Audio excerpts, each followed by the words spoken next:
All right, everybody. So we are going to be talking about Chapter 4, Civil Liberties, in this lecture. So we are going to jump right in. So we are almost done with the first portion of the book. Can you guys believe it? We're only week 2, module 2, and we're already close to being done with the first part. I'm sure some of you have already noticed that the book is divided up into segments. So like part 1, foundations, that's chapters 1 through 5. And then we have part 2, which is politics, and that's chapters 6 through 9. And then part 3 are institutions, which is 10 through 13. And then the last one is part 4, policy, which is 14 and 15. So we are over halfway done with the first part of the way they've got the book divided up, which is our lovely foundations. So let's go ahead and get started on civil liberties. So I'm going to share the screen with you guys so you can see the PowerPoint.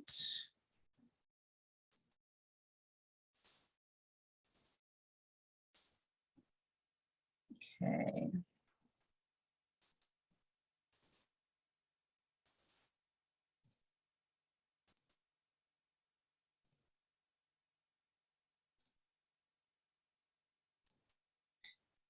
All right, so let's kick this thing off. So the picture on your screen says the First Amendment protects Americans from government infringement on their right to free speech. And we talked about that a little bit in some of the previous chapters when we kind of started touching a little bit on freedom from government interference and freedom to,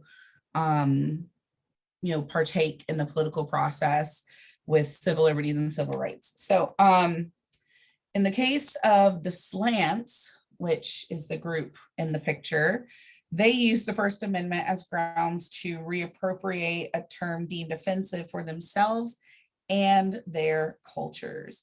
So you can read on here to learn a little bit more about that background, but it's just a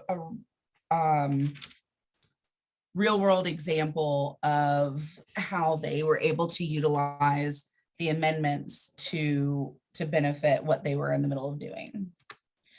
So our chapter goals, which I know I mentioned in the first chapter, and I think I forgot in the second and third chapter lectures, so I apologize for not being consistent on that. So we're going to outline the founding debate about civil liberties and explain how they apply to the federal government and the states.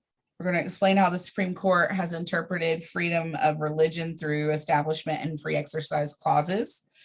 Explain how the Supreme Court has interpreted the freedom of speech, assembly, petition, and the press. Explain how the Supreme Court has interpreted the right to bear arms. Explain how the Supreme Court has interpreted the right to due process. And describe how the Supreme Court has identified and interpreted the right to privacy. So all of those are listed in the Bill of Rights. So the definition of civil liberties is the freedom from that we had talked about before, areas of personal freedom constitutionally protected from government interference. So remember, civil liberties is freedom from, and then civil rights is freedom to.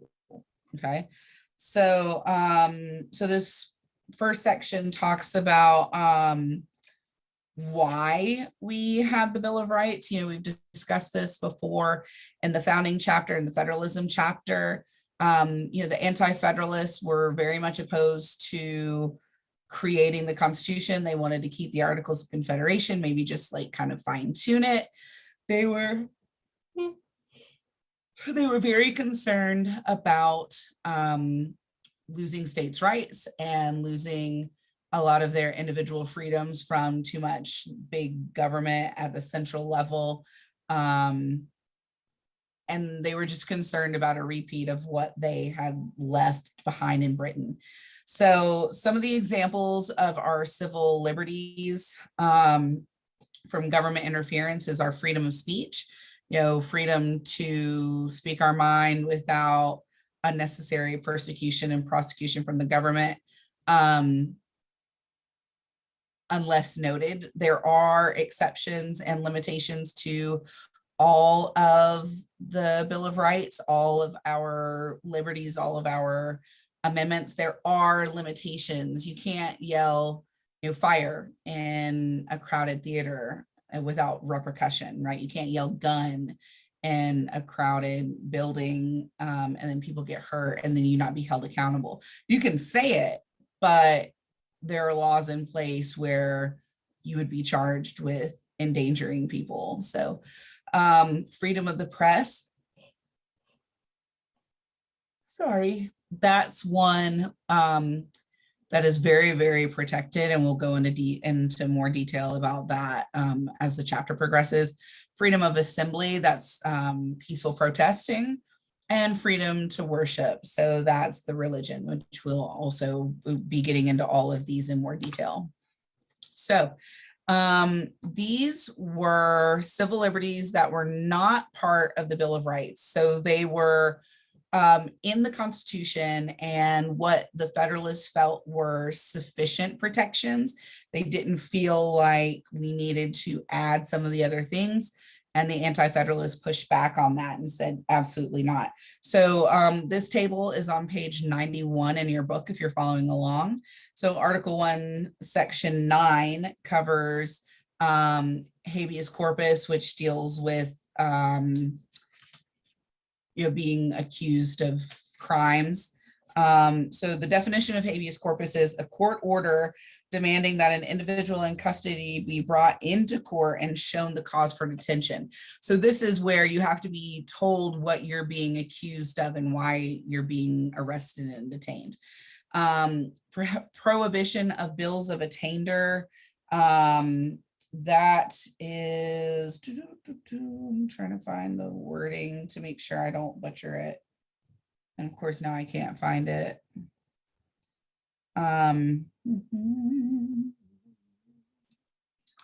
Give me just a second and I can give you the details on that.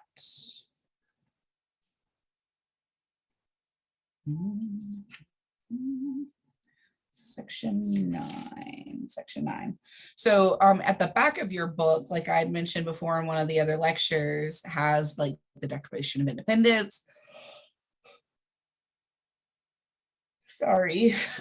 The Constitution, Bill of Rights, et cetera, et cetera.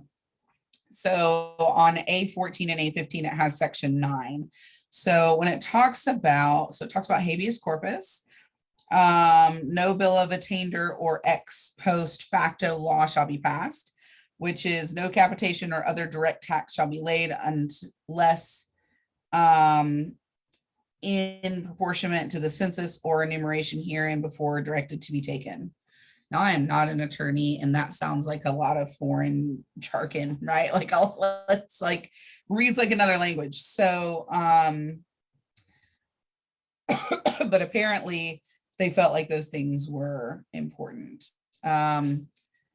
Just a second. I don't want to like blow over it because that feels like really lazy, right? Let me exit out of the slideshow. Okay, now I'm going to look up what does Bill of attainder mean. Okay, so let me share my screen so we can see that together. All right, so a bill of attainder is an act of a legislator declaring a person or a group of people guilty of some crime and punishing them, and often without a trial. So this is basically talking about how you can't be committed of a crime and punished for it without a trial, without due process of the law. So that's basically what that means. And we have a lot of details in the Bill of Rights about that as well.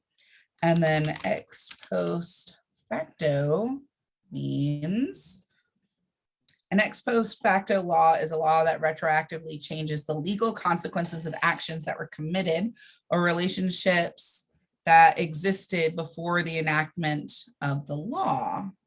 That's interesting. Basically, something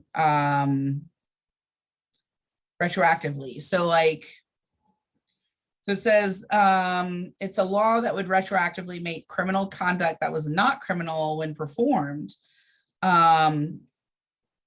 increases the punishment for crimes already committed, or changes the rules of procedure in force at the time an alleged crime was committed in a way substantially disadvantageous to the accused. So like, I don't know, dancing in your car at a red light, not illegal. Then they make it illegal. And then there's photos of you by a friend on Instagram showing that you danced at a red light, like in your car, you know. Obviously that's absurd, but that would be an example. So you couldn't be charged with that if it became illegal, but you did it before it was illegal. So I want to say it's Latin. Yes. It's Latin for from a thing done afterward. So approval for a project that's given ex post facto after the project has already begun or completed may have been given in order to save face. So like, again, what we had talked about before. So like, you can't be slapped on the wrist for something that you didn't know wasn't okay because it was made like not okay afterwards, right? Like, like you can't get in trouble with your parents for, breaking a house rule that you never knew was a house rule because it was implemented afterwards because your parents realized, oh, we probably should have done that. Well, you can't go back in time and parent. All you can do is move forward and say from now on, that's not okay, but I can't get on to you for it when I didn't tell you not to do it to begin with. So those are the ex post facto items. So now I'm going to go back into the PowerPoint. So hopefully that clears things up. I have looked those things up before and like it's way in the back of my head, but not things that I use on a daily basis. So I apologize for not like kind of just having that at the ready. So Article 1, Section 9 also prohibits any titles of nobility from any foreign state, like somebody saying, oh, like you're a king now in the United States, like we declare it so, like that can't be done. And then Article 3 guaranteed a trial by jury in the state where the crime allegedly was committed, which is the, kind of falls under that like habeas corpus of being told what your crime is for. Like all of this gets like kind of put together in more detail in one of the amendments, which we'll discuss later. Article 3 also defines what treason is. It's limited to the life of the person convicted, but not the people's heirs. So, if somebody's convicted of treason against their country, like they're the ones who are punished, but future generations are not punished for the crimes. Like if you've ever heard the phrase, you should not be punished for the crimes of your father type thing. So that's basically what that means. So, we talked about the Constitutional Convention when we were talking about the founding and changing from the Articles of Confederation to the Constitution. And so at first, so they had a few meetings at the Constitutional Convention. And originally they met, they rewrote things, they scrapped the Articles of Confederation, they wrote the initial Constitution, but they did not put in a Bill of Rights. And they felt like it was unnecessary. So Alexander Hamilton, who we had mentioned before, that we've all heard so much about since the Broadway show Hamilton came out, which, by the way, if you have Disney Plus, watch it. Watch it. Listen to the soundtrack. It's amazing. It's such a great soundtrack.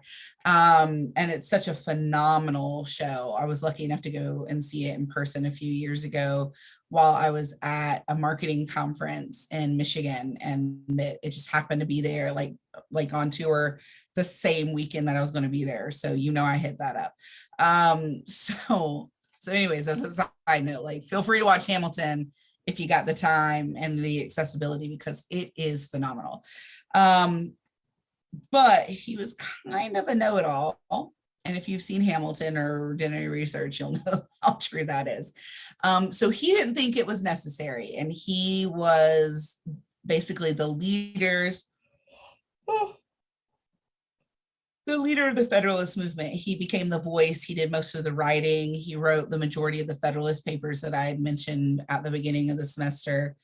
And he felt that it was more of like, oh, it's implied. Like, yeah, we're not going to do those things. We're not going to, fall back on like habits from Britain or whatever. But anti-federalists straight up did not trust that. So, in Hamilton's view, the national government was only being given certain delegated powers and that they were very laid out. And so that in essence protected states and the individuals from unnecessary power grabs. But people just didn't trust that. The Constitution already had some protections like the habeas corpus thing. And Hamilton was quoted as saying, "For why declare that things shall not be done which there is no power to do?" Of course, if he only had a crystal ball, like the federal government has like exponentially grown in power and size, as we saw in chapter 3 in the Federalist chapter. So he just didn't fathom that it would change that much in a couple hundred years. And he was mistaken. So it was actually really good that the anti-federalists drew their line in the sand and said, absolutely not. So the anti-federalists were very concerned about the opening for government abuse, for them to walk all over the individuals and the states and to not protect the people on the level that they wanted to make sure it was laid out and protected. So Federalists agreed to an unwritten but unequivocal pledge to add a Bill of Rights. So like that's how they ended the Constitution Convention, the first meeting, right? So they were like, okay, like we will add a Bill of Rights, chill out. Like, but I think we've done enough at this meeting. We'll deal with it later. So the Bill of Rights ended up being seen as the defining document for the private sphere of our personal liberties. So like the Bill of Rights is what protects us unequivocally from too much government interference. Unfortunately, it has been trampled on time and time again and attempted when people don't always have their heads on straight. And we'll talk about different examples of that throughout the semester and the book. So we have 27 amendments in the Constitution, which is a lot, but not really, because we've had over like 11,000 proposed. Because a lot of people feel like every little thing should be added to the Constitution, but that's what states are for. That's what Congress and the legislators for. That's why we have bills. Like not every little minute nonsensical thing needs to go into the Constitution. A lot of it needs to be put into effect as a law. And so that's why a lot of things have been turned down, because it wasn't necessary to add to the Constitution. So the first 10 of those 27 amendments are the Bill of Rights, only the first 10. And they were ratified in 1791 to ensure certain rights and liberties to the people. So on page 92, you'll see table 4.2, which lists all of the Bill of Rights. Now, I know that I went over this in one of the other lectures, but I'll do it again because you can't hear these too much, and it's important for you to like really understand them. Otherwise, like if you don't understand the Bill of Rights, you're going to struggle with other concepts in the book and the whys of things. We always go back to the Constitution. Like the Constitution is Bible when it comes to our government, because we are not established under religion. We are a secular government institution, and everything has to reference back to and connect to the Constitution. If it's unconstitutional, it doesn't get done.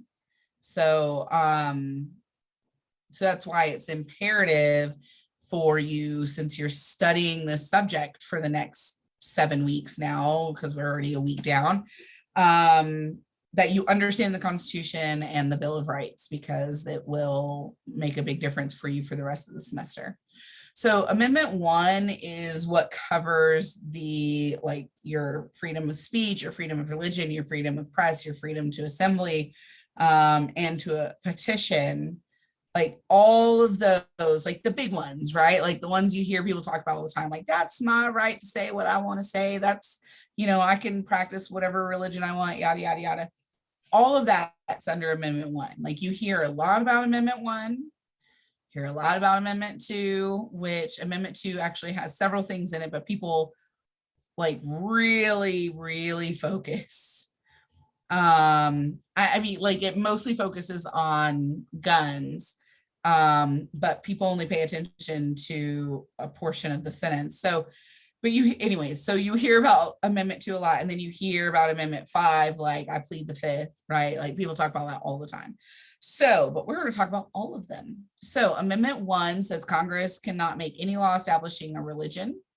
So we can't have state-based religion or federal-based religion, which was the case in England. Like if the king was Protestant, everybody was Protestant. The king was Catholic, you know, et cetera, et cetera.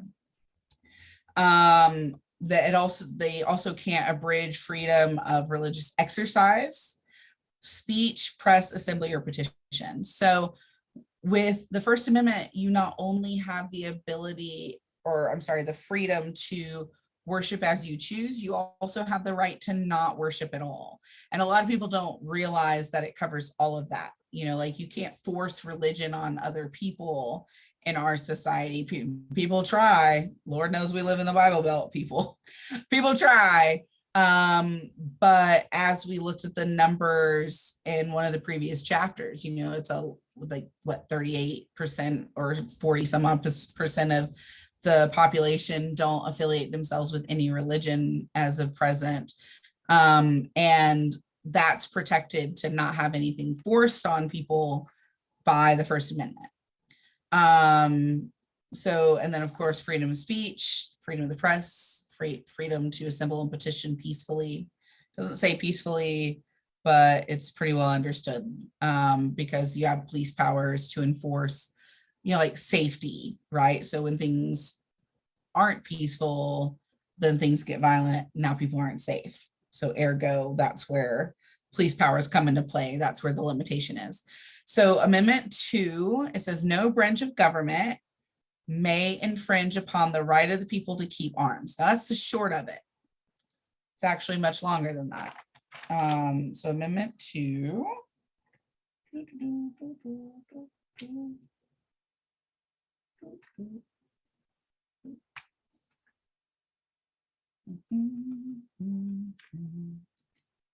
Let's see.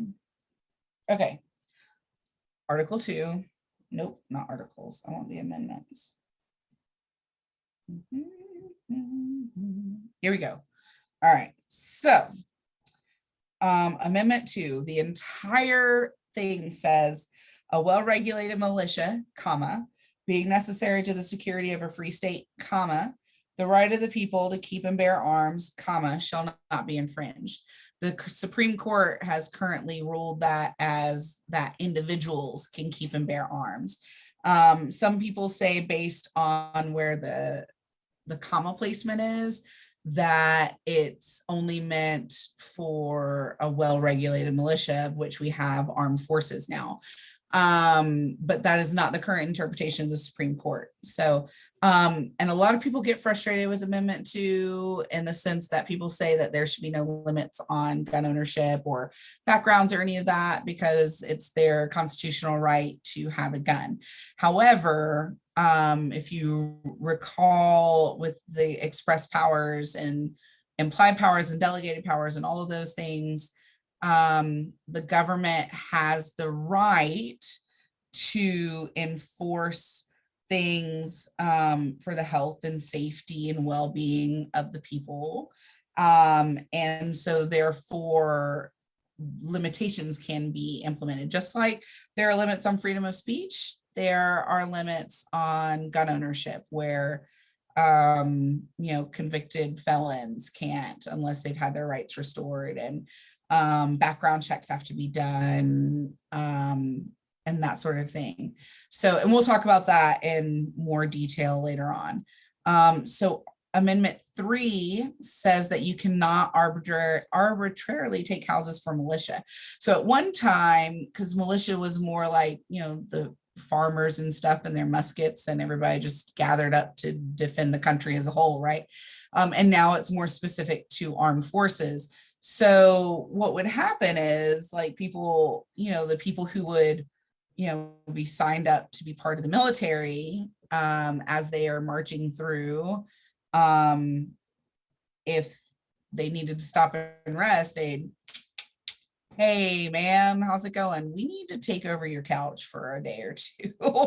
And so that became a problem. So it says, no soldier shall in time of peace be quartered in any house without the consent of the owner, nor in time of war, but in a manner to be prescribed by law. So in wartime, only if there's a law passed, which we haven't really had that. And in time of peace, you can't just come and be like, howdy, ma'am, I'm with the military and I'm gonna need to take up quarters in your house. You cannot do that. So, so that's good, right? I mean, y'all know that person. So, and then Amendment 4 is that you're protecting you against unlawful search and seizure. That's where that boils down to. So it says, okay, the details are the right of the people to be secure in their persons, houses, papers, and effects against unreasonable search and seizures shall not be violated, and no warrants shall issue but upon probable cause. So like a judge can't say, yeah, go rifle through their house because you don't like them. That's cool. Like there has to be a legitimate reason supported by oath or affirmation, and particularly describing the place to be searched and the persons or things to be seized. So people, like a cop can't just pull you over and say, like, I want to search your car. And there's been a lot of issues with that. And we'll talk about that as we go through some more of the chapters, but you can't just, like if you're a part of the sheriff's office and you hate your neighbor, you can't just come and be like, yeah, I'm gonna need to search your house. I think you've got illegal drugs in your house or whatever, right? Like without probable cause and without a search warrant, they can keep stepping, right? And so that's something that is taken very seriously. And there have been court cases where that has to have been pushed back against at times. So see Amendment 5, 5, 6, 7, and 8. That always sounds like a dance number to me, right? 5, 6, 7, 8.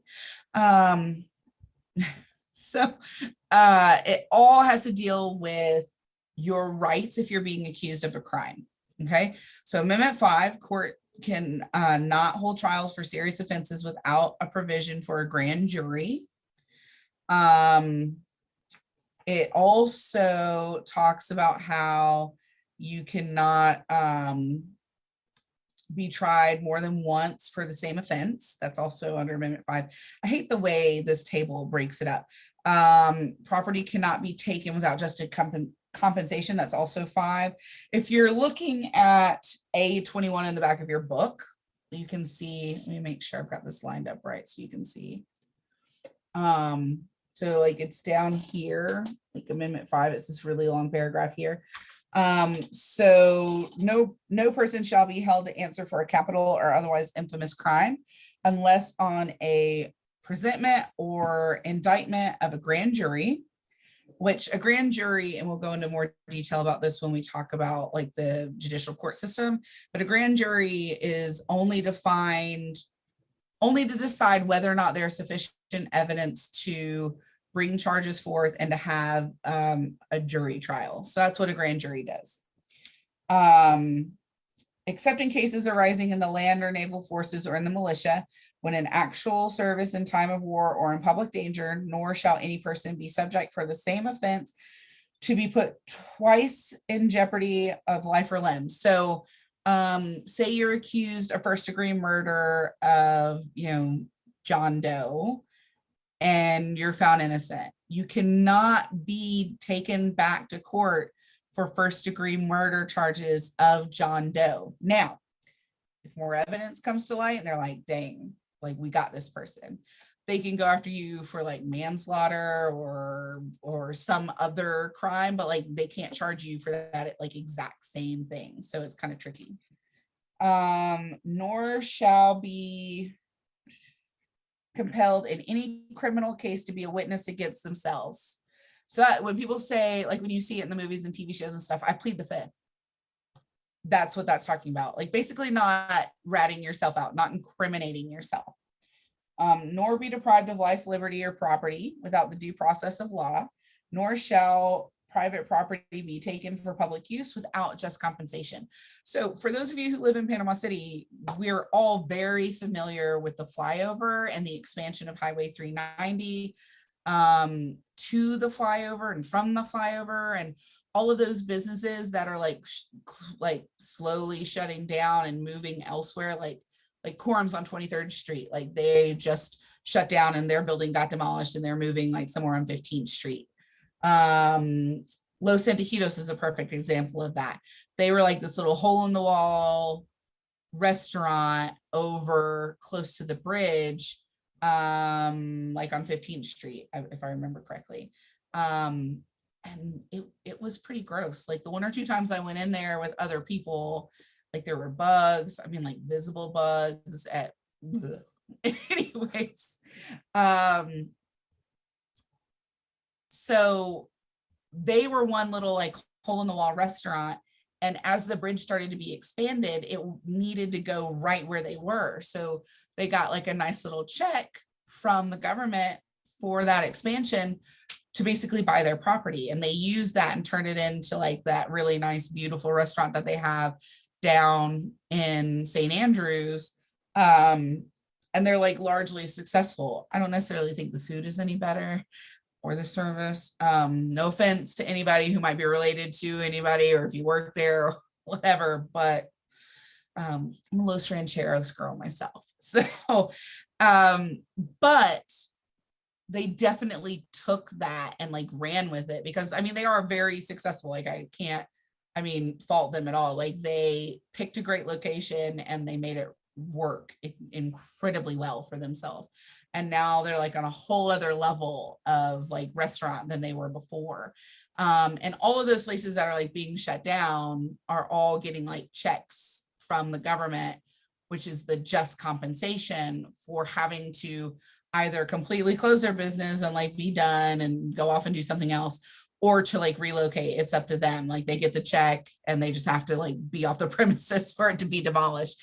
So same way with, say you own a home on 390, right? Like further down in 390, and they've been like 4-laning it for a while and expanding it. And so, used to that was a really slow road, and now it's not, right? 389 and 390 are much busier than they used to be.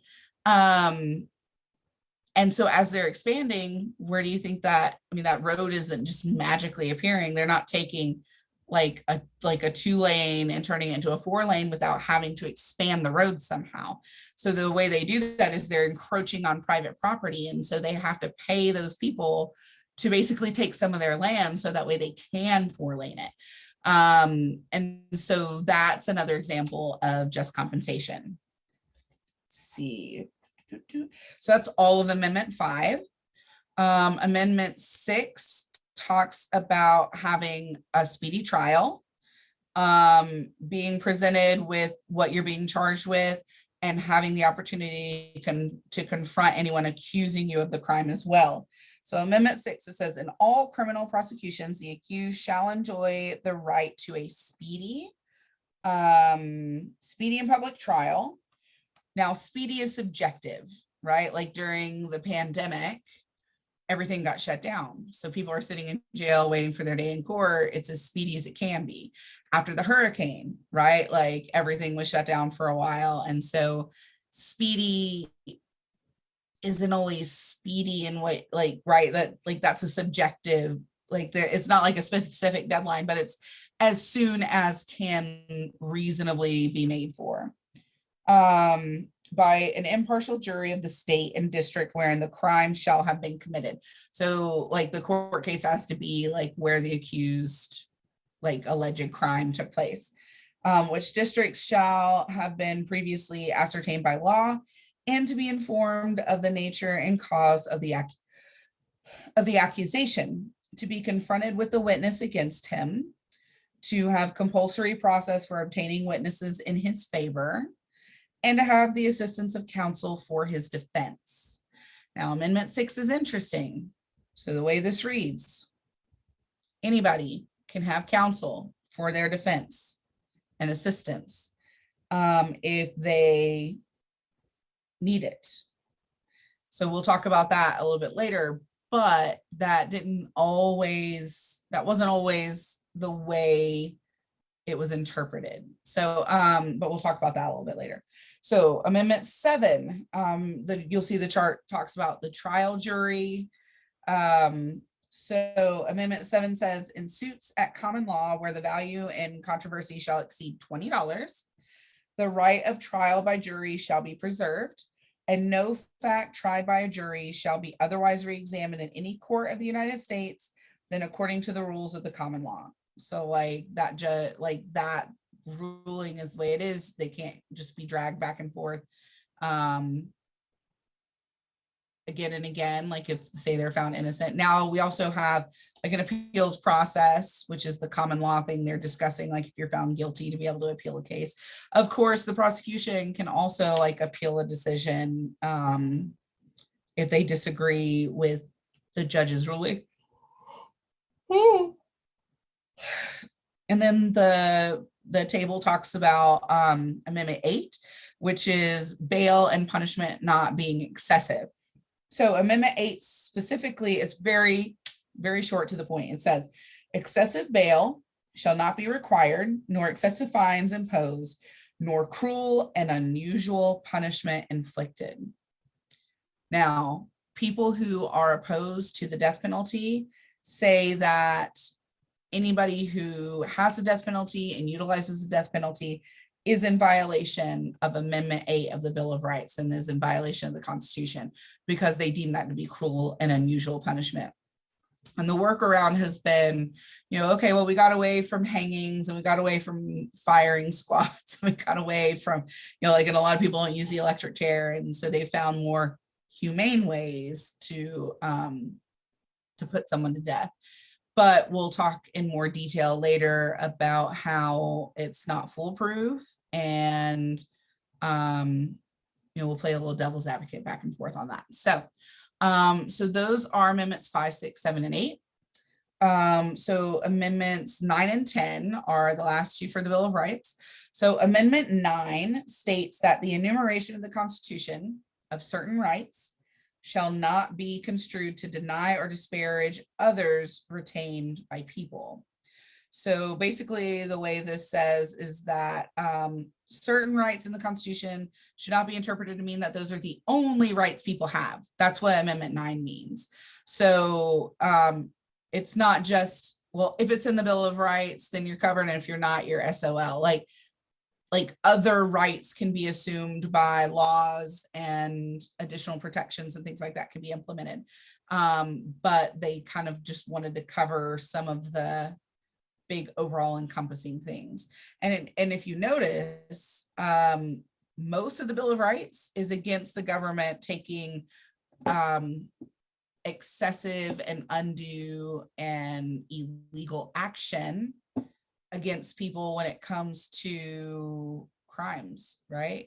You talk about number 4 is search and seizure. 5, 6, 7, and 8 are all about like juries and being accused of a crime. I mean, like that, I mean, that's half of the Constitution right there.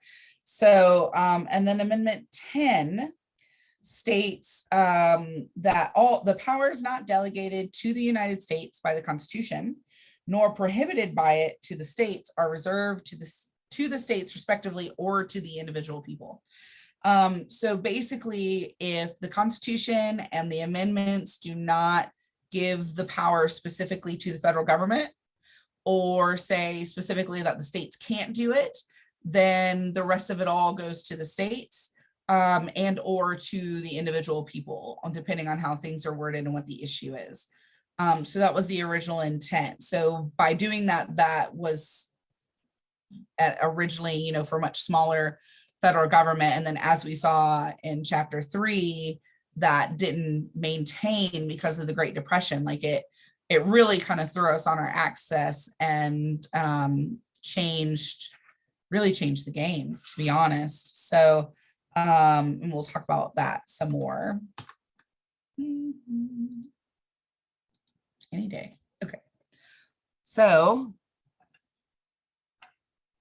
those are the Bill of Rights, but states,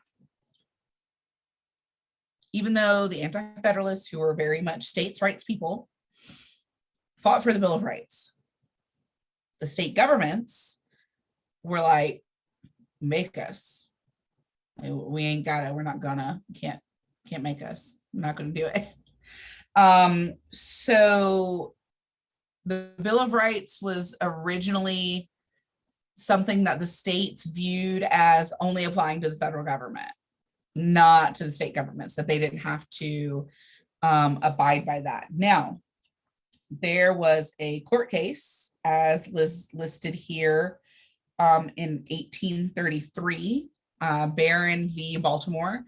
Also, as a side note, I actually had a student ask me like 1 or 2 semesters ago why it's V when it's like versus, like V period is the same as VS, which is for versus, or the entire word versus, VERSUS. It's all the same. But court cases, whoever was the first person to put it together and said, this is how we're going to write it, they don't use a VS, they don't use the whole word, they use V. But it doesn't matter, it's for versus. And I was like, really? Like that's your focus? Okay. So for anybody who's like wondering, it doesn't matter. It's Barron v. Baltimore, which is Barron versus Baltimore. So V is versus, just like VS. If you see, I mean, they don't write VS like in court cases, but you might see, you know, like other people abbreviate versus with VS. So anyways, so the First Amendment provides that Congress shall make no law, you know, abridging like taking away, you know, for these things, and will not do these. But it's the only amendment in the Bill of Rights that addresses itself exclusively to the national government. So the First Amendment is like, boom, like Congress, like it's talking specifically about the national government. Thus, a fundamental question inevitably arises. Do the provisions of the Bill of Rights, other than the First Amendment, put limits only on the national government, or do they limit the state governments as well? Because it's not specified, it's left vague. The Supreme Court first answered this question in 1833 by ruling that the Bill of Rights limited only the national government. This meant that the actions of state governments were restricted only by their own state constitutions as interpreted by their own courts. But the question arose again in 1868 with the adoption of the 14th Amendment. So the 14th Amendment reads, no state shall make or enforce any law which shall abridge the privileges or immunities of citizens of the United States. Nor shall any state deprive any person of life, liberty, or property without due process of law, nor deny any person within its jurisdiction the equal protection of the laws. So the 14th Amendment actually reads as if states have to adhere to the Bill of Rights. But the Supreme Court actually didn't view it that way for almost 100 years. So the states are like, nanny, nanny, boo, boo, we can do whatever we want and you can't stop us. So, in 1897, there was another ruling that the Supreme Court did, which said that the due process clause of the 14th Amendment did in fact apply to the states. So like 100 years later, they were finally like, yeah, you're right. It prohibited states from taking property for public use without just compensation. So that was that particular court case that was brought forward. It was about like the states taking property without compensation and without, like they can't just take it, like they got to pay for it. But the Supreme Court like only specified that portion of the 14th Amendment applying to the states as well. And that's usually how the Supreme Court works. Like they don't do like an all-encompassing large umbrella ruling. It's very specific to that particular issue.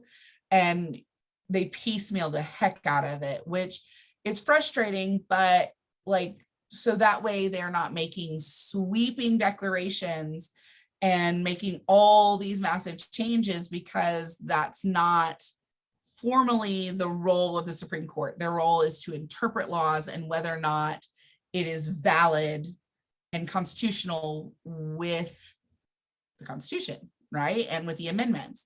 And so they don't say, oh, and by the way, this also applies to states on everything else in the amendment. Like, because that's not what the case was about. It was solely about taking private property for public use. So that was the only thing they answered on. And so then other court cases have to come before the Supreme Court about each particular issue as it arose as a problem in the states, which is exhausting, right? And a super slow process, but it is what it is.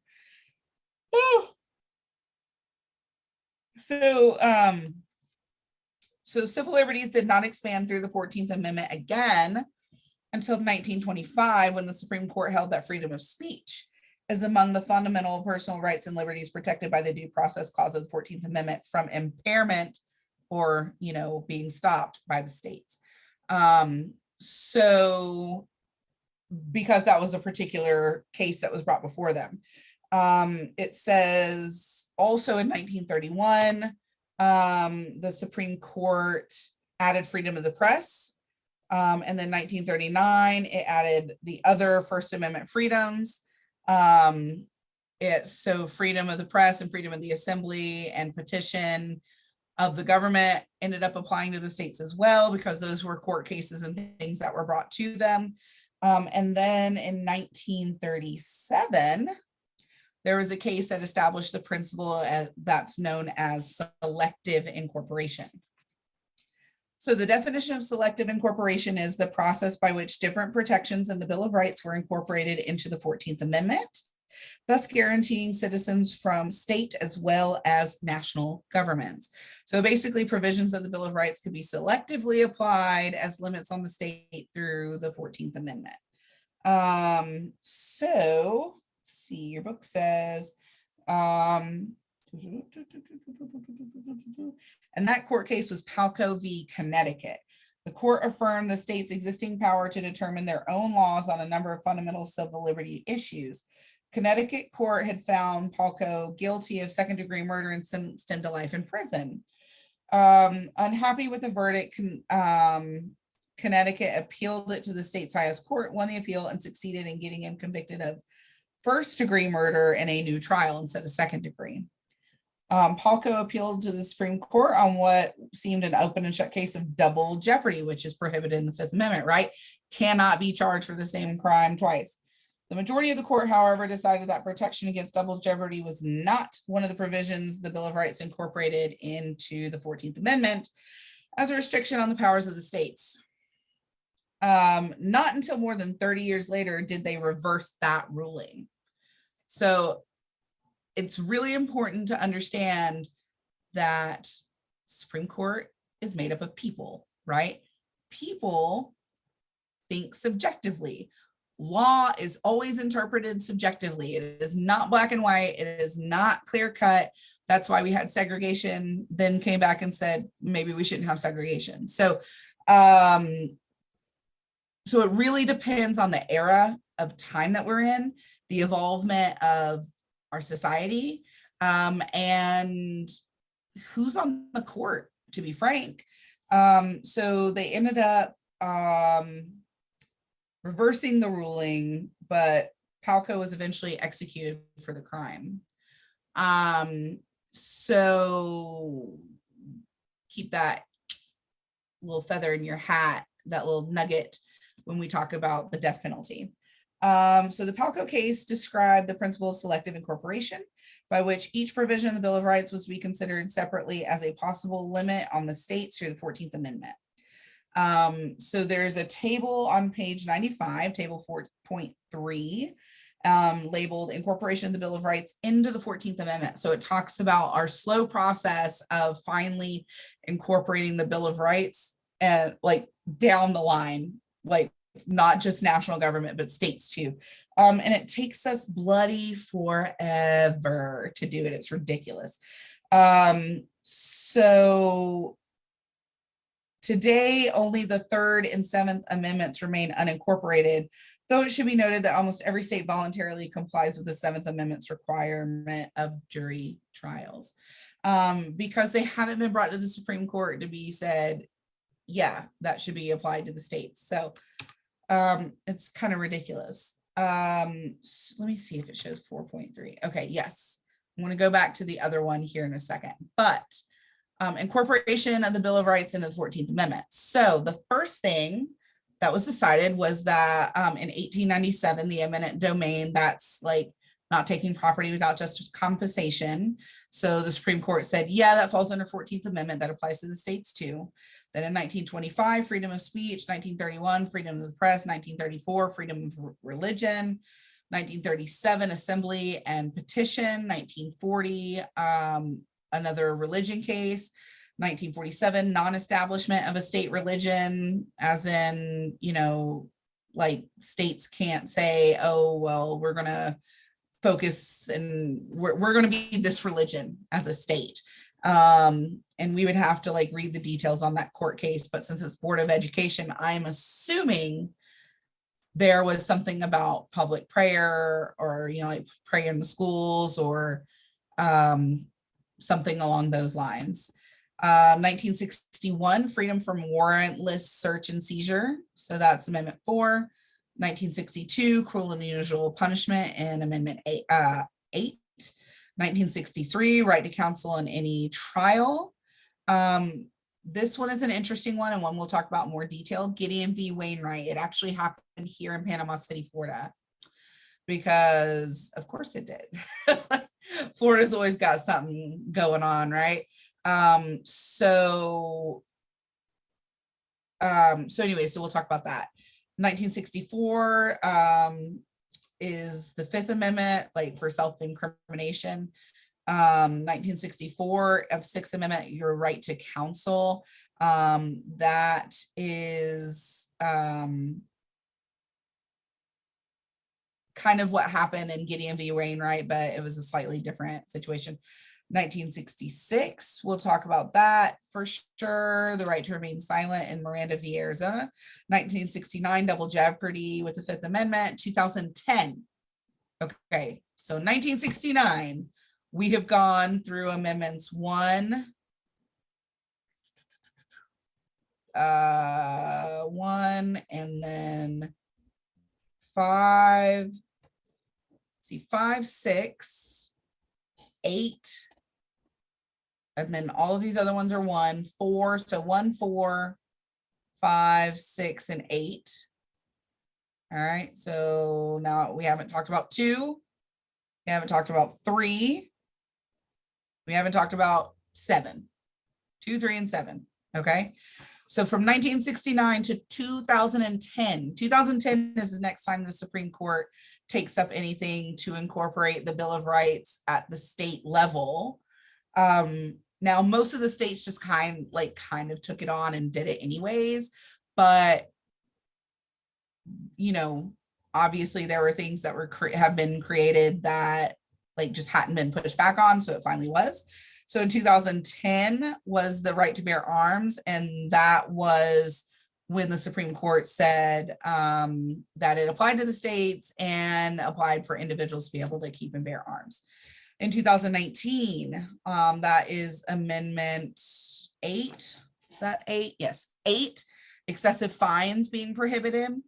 And then 2020, a jury trial, that's 6. It's Amendment 6 again, so we've got more about 6. Okay, so 10 has not been pushed on anything, but that's because it's all left to the states afterwards. So why would that need to be pushed?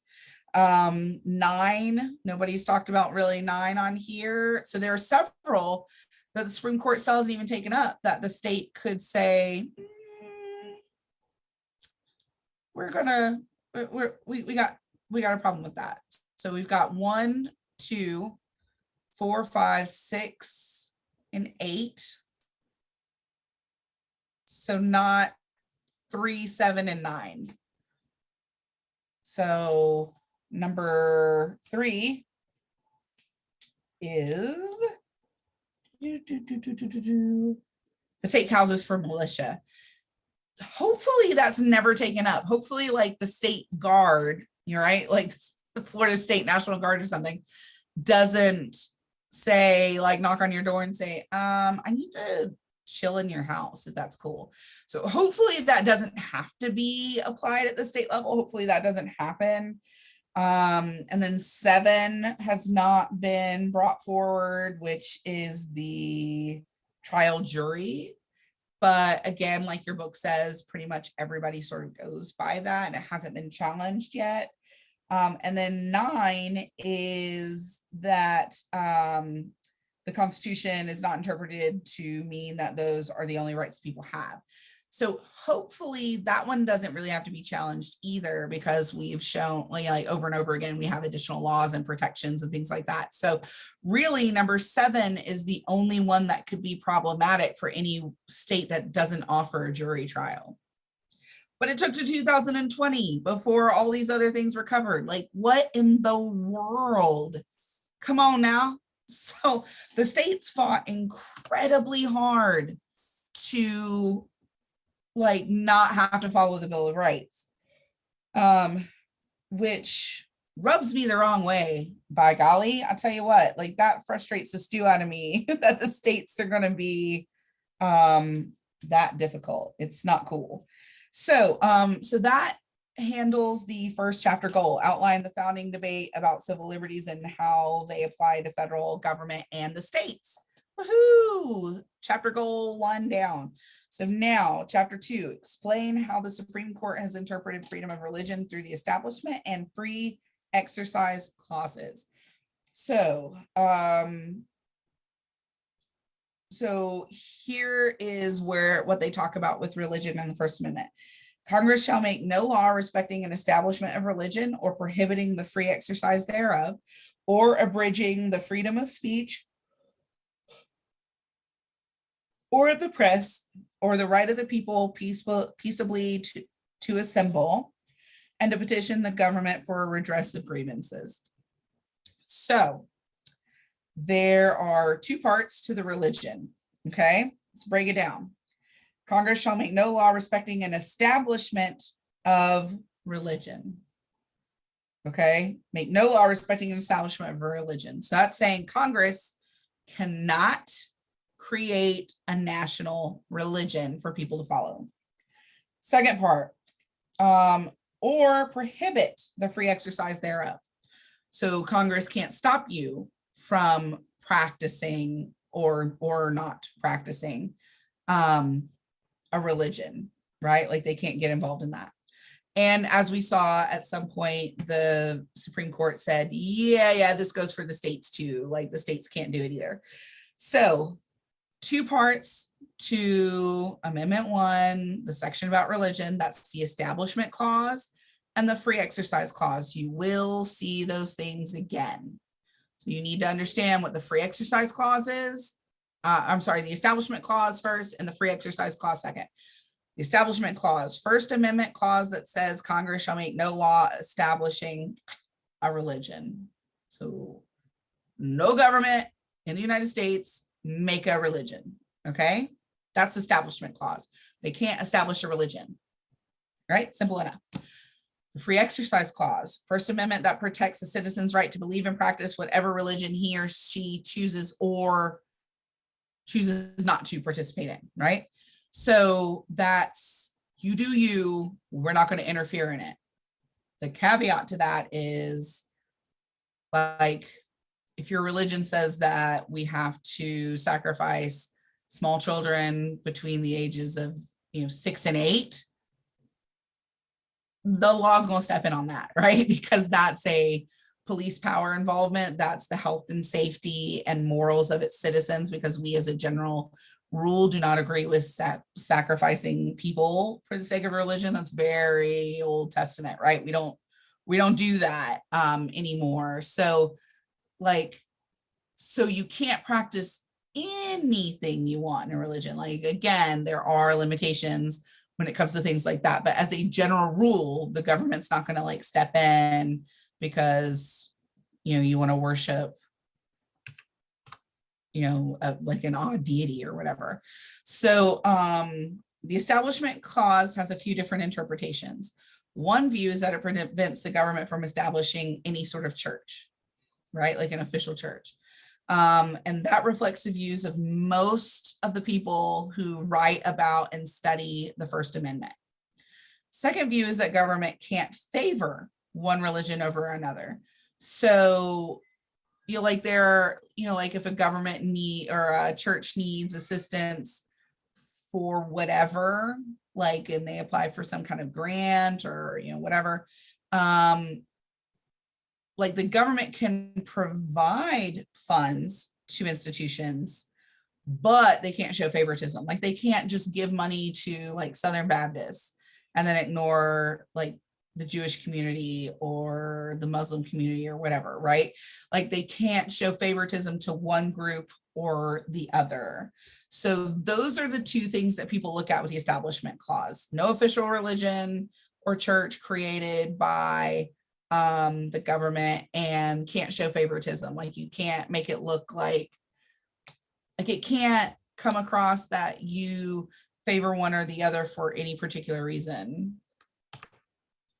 And then the final thing that people talk about, and that's vitally important with the Establishment Clause, is the wall of separation, right, between church and state. You hear about that all the time. Like, oh, we have a separation of church and state.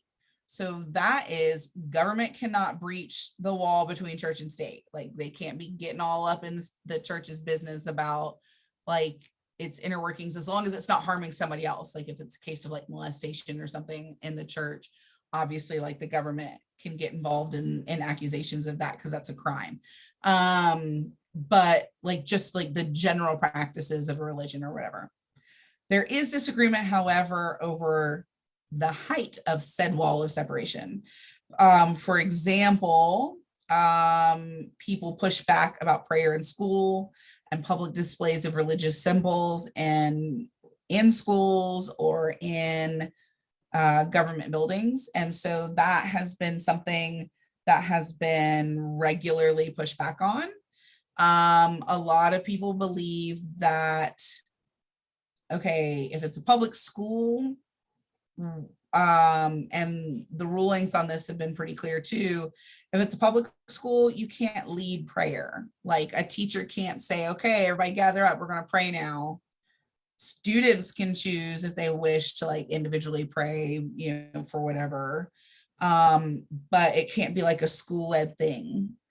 And like, nor should it be, because, and here's something that a lot of people don't think of, and people don't like it when I say it, because as a friend of mine likes to say, man, Lisa, I hate it when you talk logic, like just coming in here with logic and truth, and I don't like it. So the simple fact of the matter is, what prayer are you talking? Okay, like if you're religious and you're all about your deity and you're all about, like, my way is the way, and if everybody could just could understand why this is the one true way, and like everybody would just feel like I felt. Okay, but what if the school leadership doesn't? All right, so we live in the South, right? Bible Belt, very much a large amount of people are Christian in whatever way they choose to be, right? Non-denominational, or like of a Baptist persuasion, or of a Catholicism persuasion, whatever, right? Different segments of something that has to do with Jesus and the one God and yada yada, right?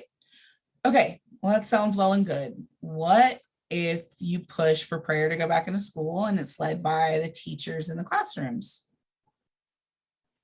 Yeah, let's do that. We need God back in our school. What God? Right? So what if that teacher is a Satan worshiper? That certainly doesn't align with a Christian viewpoint, right? And they're requiring that everybody pray to Satan and sacrifice a pig. I don't know what Satan worshipers do, but like, say they require that, because it doesn't specify what prayer we're talking about. It doesn't specify what God we're talking about. And what about the people in the room that don't agree with that? What about the atheists in the room? What about the Buddhists in the room, or whatever, right? Like, now you're forcing your religion and showing favoritism of that one particular viewpoint because you like it. But now we're violating the free exercise clause and the establishment clause. And because when people think about, well, yes, I want prayer back in school, they're only thinking about who and what they believe and want to pray to. It never occurs to them about, like, well, what if that's not what the leadership believes in? Or, what if like the other kids in the room don't agree with that, right? Same way with like the public displays, okay, you want to have the 10 commandments like at a government building. All right, well, you better have all the pagan symbols up too. And, you better have all the religions represented. And there are a lot of, if you look up online, people are making up religions every day. All right. And then there are old kind of antiquated ones that somebody out there still probably believes in. So it gets very convoluted very quickly, which is why the founders were like, let's just take it out of the equation, and then we don't have to worry about it. You do your thing in your private affairs, but you don't push it on other folks. You want your kid to pray a certain way, then you put them in a private school that does that, not where taxpayers' money goes, because somebody's taxpayer dollars are paying for that and might not agree with your views. So that's what your church is for, or your community, or after hour programs. Like, that's not what like the school day is for in a public institution. So that would be like me saying, okay, guys, like if we were in a traditional class setting, all right, now, before we get started, did everybody bring their hamster to sacrifice to, the Greek god of hamster wheels? I don't know, right? Like, but like that would be like a huge abuse of power and obviously not appropriate. So other people don't believe that the height of the wall needs to be quite as high, but those are the people that are hoping that the majority agrees with their particular view on what to worship. And that just simply isn't, it's just not right. Like, it doesn't matter what you believe in. It's not cool to push it on other people, especially impressionable children who have to figure out for themselves what makes sense for them and not be indoctrinated by anybody. Yeah, if anything, that's a surefire way to turn people off from whatever your religious view is. Same with politics, right? Like, you shove it down somebody's throat, they're likely to go in the opposite direction. So so that's why there's a big problem with lowering that wall when it's convenient. So so this says the First Amendment affects everyday life in a multitude of ways. Because of the amendment's ban on state-sanctioned religion, the Supreme Court ruled in 2000 that school-sponsored prayer in schools is illegal. Requiring pregame prayer at public schools violates the Establishment Clause of the First Amendment. So a lot of people say, well, they're not forced to do it. They can participate if they want. Let's be real, especially here in the South, like, right? Like, how many times have you been at a function, been at a game, whatever, and there's like one or two people who don't participate in the prayer. They don't participate in the Pledge of Allegiance, or they don't, or whatever, right? They stick out like a sore thumb, right? You know, and people get really riled up. Well, what do you mean you didn't bow your head, or you didn't say amen at the end, or, you know, like you just sat there like a stump on the log? You know, like there's a lot of intimidation that happens with that. Now you're talking about possibly intimidating school kids because they're standing up for what they believe, or maybe what they've been raised to believe, what their family feels. Because let's be real, that prayer is not going to be like, people can say, oh, it's a non-denominational prayer. Let's be real, like that only works for like people who fall under a certain umbrella. So it just isn't effective. It doesn't work without alienating people. So, or making people feel like they have to conform. And while you may have felt like you got your way because everybody prayed, you know, remember I talked about in one of the previous lectures about majority rule, but minorities have to be protected. So that way there's not tyranny. This is a perfect example of that. So always put yourself in somebody else's shoes. Would you want to be forced to pray something that you didn't believe in? Would you? Or would you want to stand up for your beliefs and say, no, I'm not praying to anything other than what I believe in? Shouldn't you respect that for other people too? So that is part one of freedom of religion. Part two is the exercise part, and not the part where you have to go to the gym. Ain't nobody about that life, right? So this is the right for you to have your own personal beliefs. So it protects the right to practice whatever religion you choose, including the right to be a non-believer. So in 1943, there is a Supreme Court case about, it was West Virginia State Board of Education v. Barnett. So let's see if it has any more details. It doesn't. So it's just what is here on the slide. So the court upheld the right of children of Jehovah's Witnesses to refuse to salute and pledge allegiance to the flag on grounds that their religious faith does not permit it, because they don't believe in saluting or pledging allegiance to anything but their deity, their version of God. And so they said, okay, like we can't force other beliefs on these people, because that's in direct contradiction with their right to exercise their portion of the First Amendment to practice as they chose, right?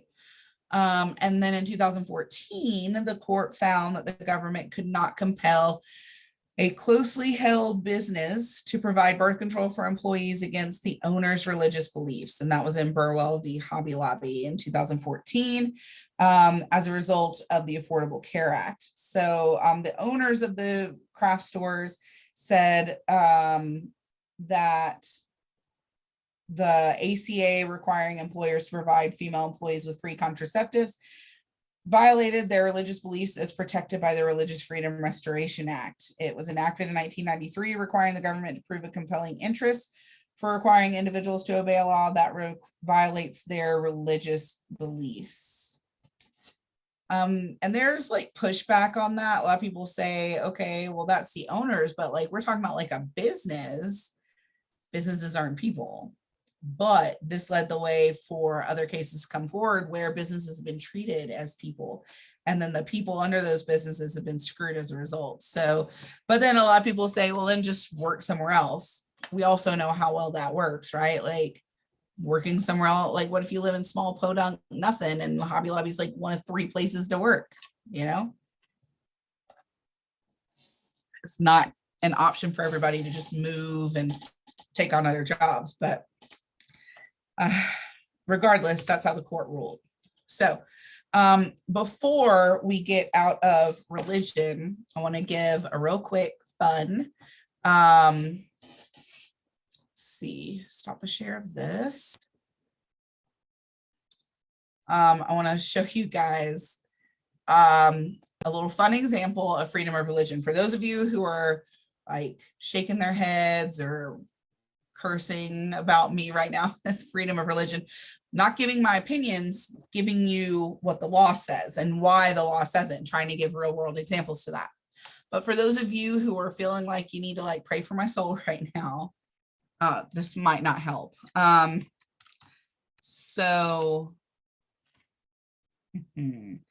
Okay, so there was a law created. Not a law, I'm sorry. There was a religion created called Pastafarianism. And it was written by a guy named Bobby Henderson. I'm going to share this with you guys real quick. So this is Wikipedia. I don't ever use Wikipedia like as a source because anybody can go in and update Wikipedia, but this, for these purposes, this is all right. So, so the main beliefs of Pastafarianism is basically a parody religion. It's making fun of other religions. It's called the Church of the Flying Spaghetti Monster. It was created by Bobby Henderson in an open letter to the Kansas State Board of Education, in which he parodied the concept of intelligent design, which is that like a higher being, you know, started everything off, and that, you know, like it contradicted, you know, like science or whatever. He posted the letter on the website, on his website, and it became an internet phenomenon. So the reason why he did this, he was a 24-year-old Oregon State physics graduate, and he did this because in Kansas they were teaching intelligent design and biology classes. In his letter, he said, "I think we can all look to the time when these 3 theories are given equal time in our science classrooms across the country and eventually the world. 1/3 time for intelligent design, 1/3 time for flying spaghetti monsterism, and 1/3 time for logical conjecture based on overwhelming observable evidence." So basically saying like, listen, like these are public schools, and you're teaching a religious-based idea that has no place in the public school system. So intelligent design is a pseudo-scientific argument for the existence of God presented by its proponents as an evidence-based scientific theory about life's origins. Proponents claim Let's see, that certain features of the universe and living things are best explained by an intelligent design, not an undirected process such as natural selection. So it's kind of, it's like creationism. They just changed the name. So he created this as a result to show, in his opinion, how ridiculous the idea of teaching intelligent design in a public school system was. So this is the image of the flying spaghetti monster. Obviously, this is incredibly offensive to people who are Christian in nature, because it's, this is supposed to be the image of God and David and the creation and the dawn of all the things. So, but it's basically a lighthearted view of religion. It has really taken off, though, to the point where people have even petitioned and gotten permission to wear colanders in their government IDs, because religious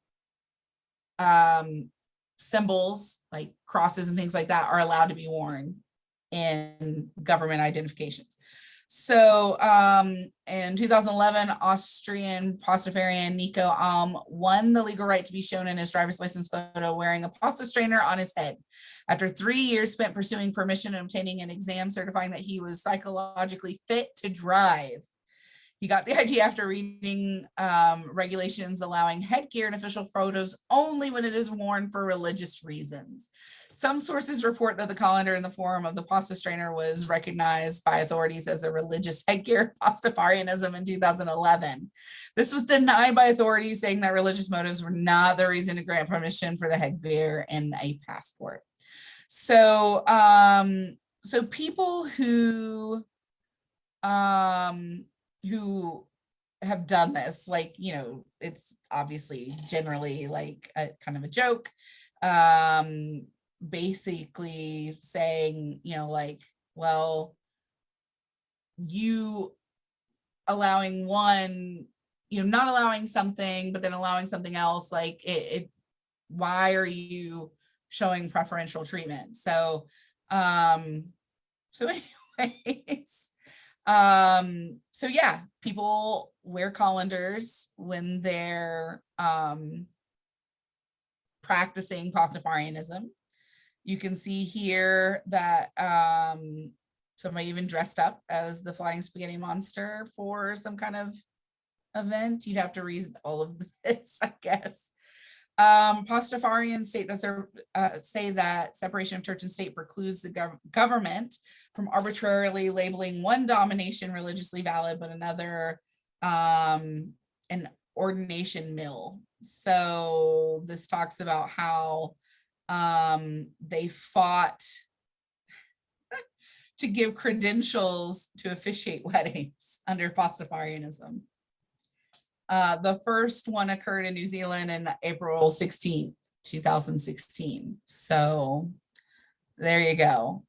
I actually made the mistake of distracting a student. I showed this in class when I discussed this a few semesters ago. And one of the students, she was like, I'm so sorry. I went down the rabbit hole. She researched and looked stuff up all over the place. And she really fell down the Pastafarian rabbit hole. She went and looked at their website and everything. And she was like, oh my God, I had no idea. I'm sorry, I said David earlier. I meant Adam. I don't know why I said David.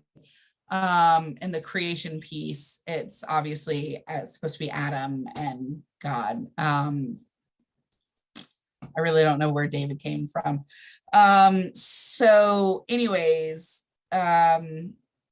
you could definitely kill a couple of hours reading up on all of this if you want some random entertainment. But the point is if this seems crazy and seems kind of out there for people who don't either believe in your particular religion, or they're atheist or agnostic or whatever, and they don't identify with the religion at all, they feel like the allowances for any religion is just as ridiculous as this might come across to other people. And it's just a way to push and say, this is why we need separation of church and state. And this is why public institutions shouldn't allow anything religious based in the door. Like, it has nothing to do with the secular public school system. And something to point out is, and I know this rubs people the wrong way, but think about it objectively. All religions are theories, right? They're all theoretical based. They're all feelings. They're all based in some sort of story or fable or telling of a supposed event through the ages. And so those are all like not currently proved beliefs, right? Whereas in a public school system, they focus on just the facts, right? Like scientific theories, but that are based in like forms of evidence and, you know, like the hard evidence stuff, right? Things that you can like prove, where you can't do that with theories like religion. And so that, among other reasons, is why it doesn't have a place in our public school system. But number one is simply, it says so in the Constitution. Like, there shouldn't be other reasons to argue it, but that's a logic point that I try to give to people when they have trouble with that. Like, it just simply has no place in that particular sphere, you know, because it doesn't line up with the purpose of that at all. So, so that's kind of the idea behind the flying spaghetti monster. I swear every time I talk about this, it makes me want spaghetti. So, you know, you say spaghetti enough and you're going to start craving it after a while, right? So there we go. Okay, let me stop the share of that and then go back in here to go back to the PowerPoint. Where are we at? So that is freedom of religion. Now remember, we are still in the First Amendment here. We're still chatting about the First Amendment. So that's just one segment of the First Amendment. The First Amendment covers quite a wide array of things. So the next thing that's covered is speech. Okay, so now we have talked about the first and second chapter goals. The third goal is explain how the Supreme Court has interpreted freedom of speech, assembly, petition, and the press. So political speech is the most consistently protected form of speech that has continually, time after time after time after time, the court has upheld political speech and said, like, it is incredibly protected. It's incredibly vital because people should be able to speak their political beliefs and have like a true discussion of the minds and be able to peacefully and logically disagree as adults without burning the world to the ground, which, you know, you don't hear a lot about in today's politics, but that's the idea, right? So let me see, there's a little quote here. It's difficult to conceive how democratic politics could even function without free and open debate. And like, that's something to keep in mind. And that's really, I mean, that's the fundamentals of how we function as a democratic society, right? And so without that free and open debate, like, how do we get the Constitution? How do we get the Bill of Rights, right? Like, that was all done through free and open debate. Such debate was seen as an essential way to evaluate competing ideas. Justice Oliver Wendell Holmes said in 1919, the best test of truth is the power of the thought to get itself accepted into the competition of the market. That at any rate is the theory of our Constitution. It's basically called the marketplace of ideas. You may see that term again, marketplace of ideas. It receives a good deal of protection from the courts. In 1938, the Supreme Court held that any legislation restricting speech is to be subjected to a more enacting judicial scrutiny that are most other types of legislation. So you have to have a really, really good reason for a limitation. You can't just be like, I don't like what they said. Then go la la la la la la la. Like, I don't know what to tell you, right? In one ear and out the other. Obviously, like if you put somebody in danger, like I talked about before, that's known as clear and present danger. At one point, the court rules that speech was protected unless it had the capacity to pose a clear and present danger to society, though it doesn't really use that standard anymore. But like, you cannot go into a building and yell fire, gun, right? Like whatever, like, and people get injured and harmed, like in a stampede of people trying to get to safety. That would be a clear and present danger. And that would be something that would definitely be warranted in pushback. So basically anything that deals with like security, right?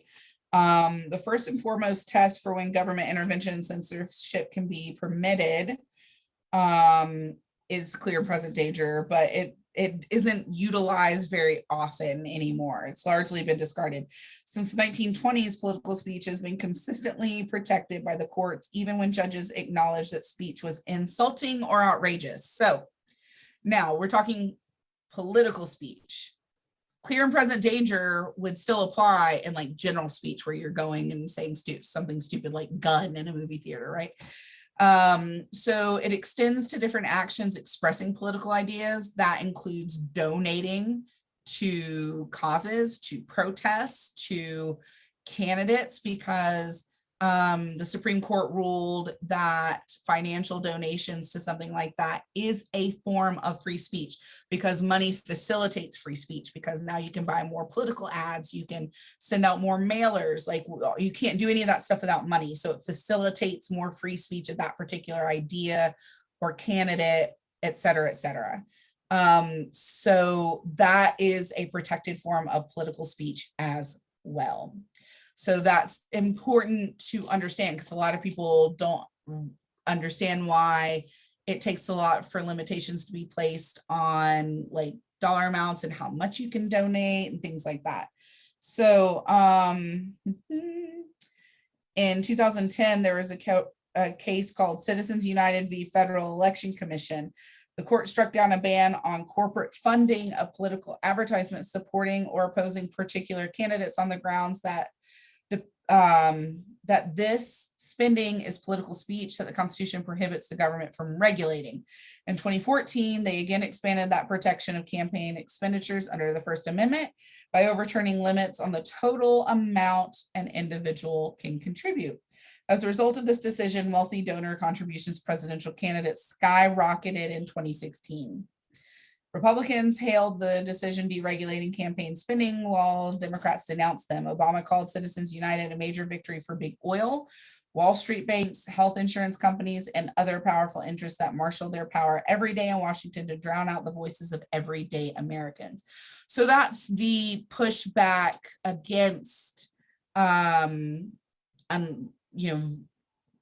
virtually unlimited campaign contributions. Because money talks. So the more money you give, the louder you're talking, right? So if somebody writes a check for $10,000, but you only have $10 to give, who's the candidate going to listen to, right? So now, if a ton of people give $10 and they're all of the same sort of persuasion, same sort of middle class or working class or whatever, then that still garners a large voice, right? But it just takes a lot more of that to do. So even though that happened in 2016, something that you saw, and really this started in the '08 campaign, and has continued. A lot of candidates now are pushing small individual donations, like used to, if you got like a request for a donation, it would be, can you spare $100, $200, $500, donate $1,000 and get a private meeting and a handshake and and a photo and whatever. And now when you get donations, a lot of time or requests, it's can you give $3, $5, $10, because people realize that people want to give, but they felt like, oh, well, if you don't want big money, you don't want it at all. And so a lot of candidates have gone away from that. Also, something that a lot of people realized is a lot of people are willing to give more continuously if they're giving $5 a paycheck, $10 a paycheck, because it all adds up and they feel like they're continually helping support a cause without like breaking the bank. I actually had a friend who told me that she got really frustrated. We used to work together and she got frustrated with our boss, and they were on different political ends of the spectrum. The boss was very conservative. She is not. And he would say off-color things in the office and, disparage the liberal focus. And this was during the time when Obama was running for office, either during the first or second term. And so every time like her boss would say something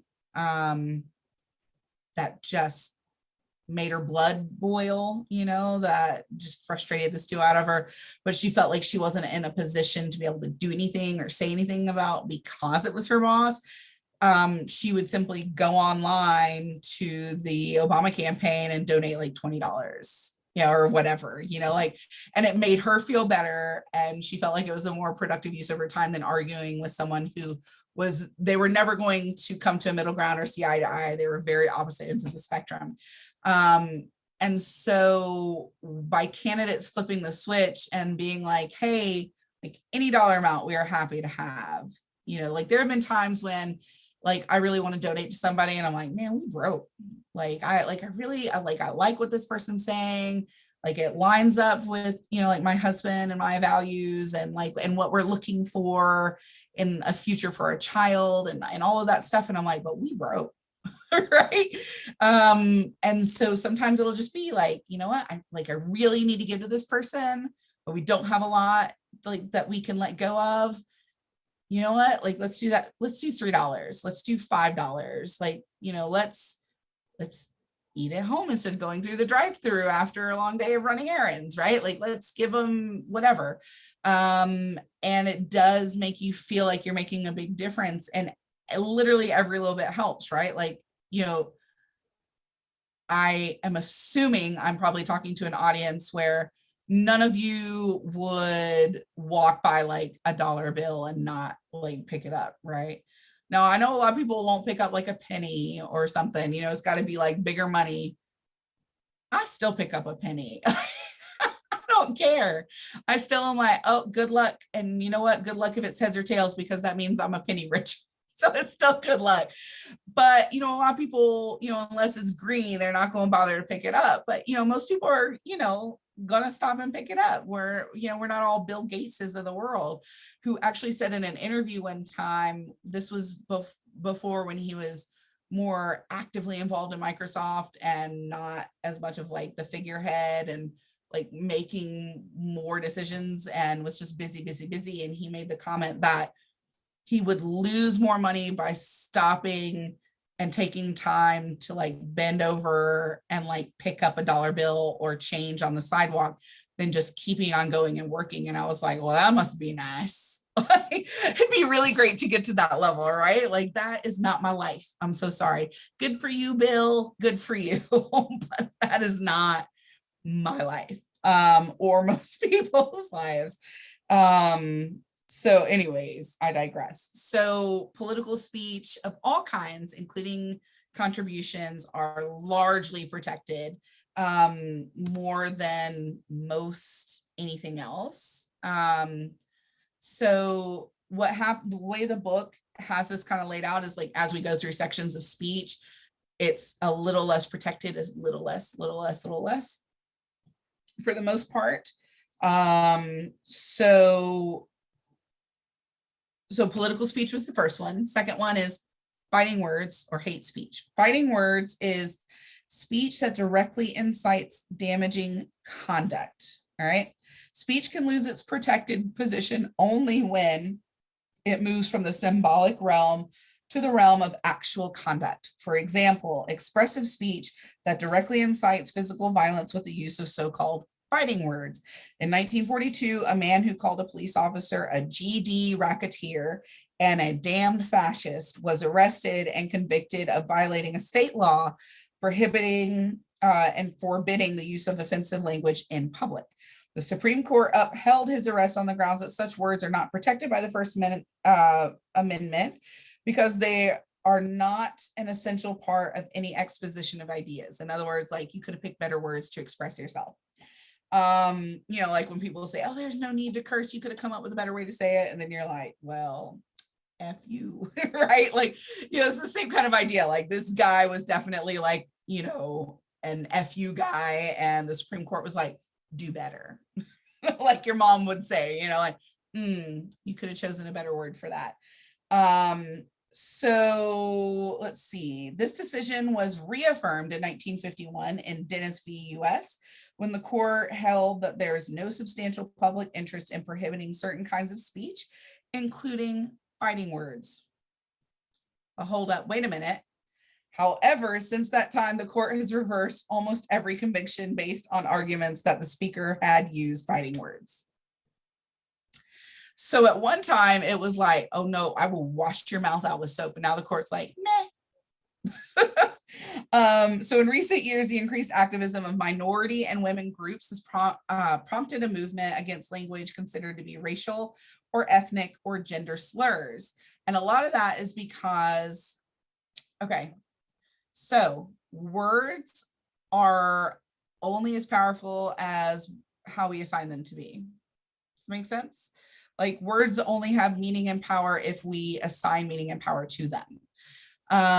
That being said, a lot of people say that certain words are offensive that are not actually offensive.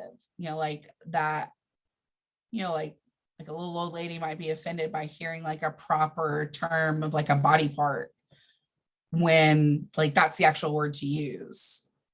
So, so the Supreme Court has like really kind of changed the way it views it.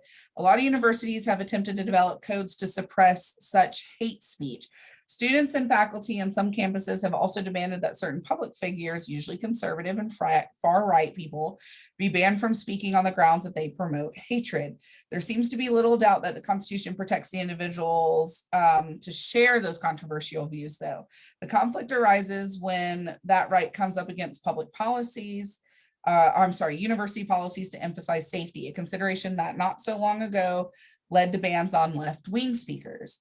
Perhaps people of all political persuasions should think about the words Supreme Court Justice Oliver Wendell Holmes said when he said, if there is any principle of the Constitution that more imperatively calls for attachment than any other, it is the principle of free thought. Not free thought for those who agree with us, but free thought, but freedom for the thought that we hate. And that's really important to think about. Like, it all comes down to like, everybody has that right. You might not like what they're saying, but they have the right to say it. Okay. A lot of cases have involved action by federal and state governments. Today, the ability to post messages on social media platforms like Facebook is critically important to those who want to disseminate their ideas. In 2019, Facebook announced a change to its terms of service agreement designed to prevent users from posting hateful commentary and claims. They are, of course, a private organization, just like Hobby Lobby, so the constitutional restrictions on the government actions may not apply. So a perfect real world example of, you know, like, words are subjective. So I have an almost 2-year-old daughter. She'll be 2 in like 3 weeks. slightly less than 3 weeks now. And we decided from the get-go that any children we had, we would teach them the proper terminology for whatever. We weren't going to use like substitute words like hoo-ha and wee-wee and nonsense. Like we don't know what words are. And a couple of different reasons for that, because kids should know like the real words of things, in like my personal opinion. People who are uncomfortable with it are like of an old-fashioned sensibility of like, ooh, that's so, oh, you don't say that word. You mean the scientific term? You don't use the scientific term? Well, what do you use? So I had read this story years ago. Now I don't know if this is true or not, but it always like sat with me. There was a story of a little girl who kept going to school and complaining to her teacher that her uncle ate her cookie. And her teacher's like, okay, so don't let him eat your cookie next time. Tell him to get his own cookie, right? And she kept talking about it and kept telling her teacher. And so when it came time for like the regular like parent teacher like checkup, and they're talking about her and talking about how she's doing in school and stuff. And she said, oh, by the way, to the mom, little Susie or whatever, keeps saying something over and over again. It's just so odd. Like, and she's very emphatic about it, that her uncle ate her cookie. And the mom like freaks out. And she's like, oh my God, really? She said that, are you sure? And she's like, yeah. And she said, oh my God, cookie is the word that we taught her to use instead of saying vagina. Now, that could be a totally made up story to show how important it is to use correct terminology, but it could be legitimate. Regardless, like I literally just got goosebumps like telling that story, because it really, really stuck with me as a female, as someone who has a daughter. And the fact that a lot of sexual assault goes unnoticed, molestation goes unanswered for a number of reasons. Kids don't report it. Kids don't know how to explain it.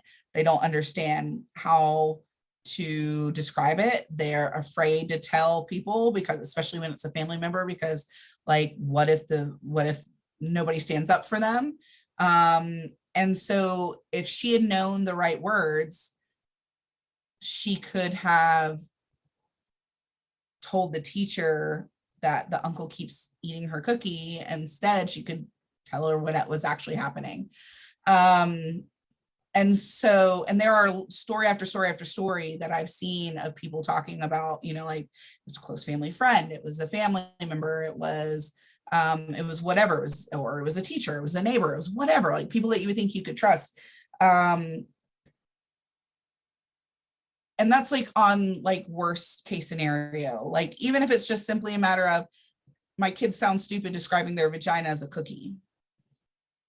Okay, like it's a vagina. It's not a vulgar word. It's a body part, right? Or, whatever, like whatever the word like you can think of, right? Like, my mother-in-law refuses to reference that, even though I've tried to explain to her why we want to use proper terminology and why we want our children to be able to learn the correct terms. And she always refers to it as my daughter's TT. I don't like, there's not even a T in the word vagina. So I don't know where that comes from. But she also refers to when she urinates as TT. And I'm like, you're going to confuse this child. Like urination and vagina are not the same word. So why are you saying, oh, did you TT? Oh, does your TT hurt? Like that is confusing. This is why you use real words. So, and a lot of groups are pushing back on that for the same sort of reasons. It's confusing to children. It's not helpful. It doesn't help if, God forbid, they are assaulted, something happens to them and they don't know how to properly express it because they don't know what word to use. They don't know how to tell somebody what's going on. So, so that is a lot of the reason why like the whole fighting words thing has kind of gone like bunk, because it's so subjective, you know, like you meet some people and they curse like a sailor and people don't bat an eye because it's just a word. And then other people you say, you know, like darn, and they're all like, you watch your mouth, you know? So it's very, very subjective for people. And so it's very difficult to police words, right? So that's why the Supreme Court has kind of taken a huge step back from fighting words, because society has shifted in a way that they've realized like it's not effective. It doesn't matter. It doesn't work. Like we should be able to freely express ourselves and say our thoughts and our feelings without everybody nitpicking them to death, which is what happens in those sort of situations. So that is why at one time fighting words were like really targeted, but now it's not quite as much so. Now there's inflammatory words and untruths, and that's a little different. And the book will talk about that in a little bit.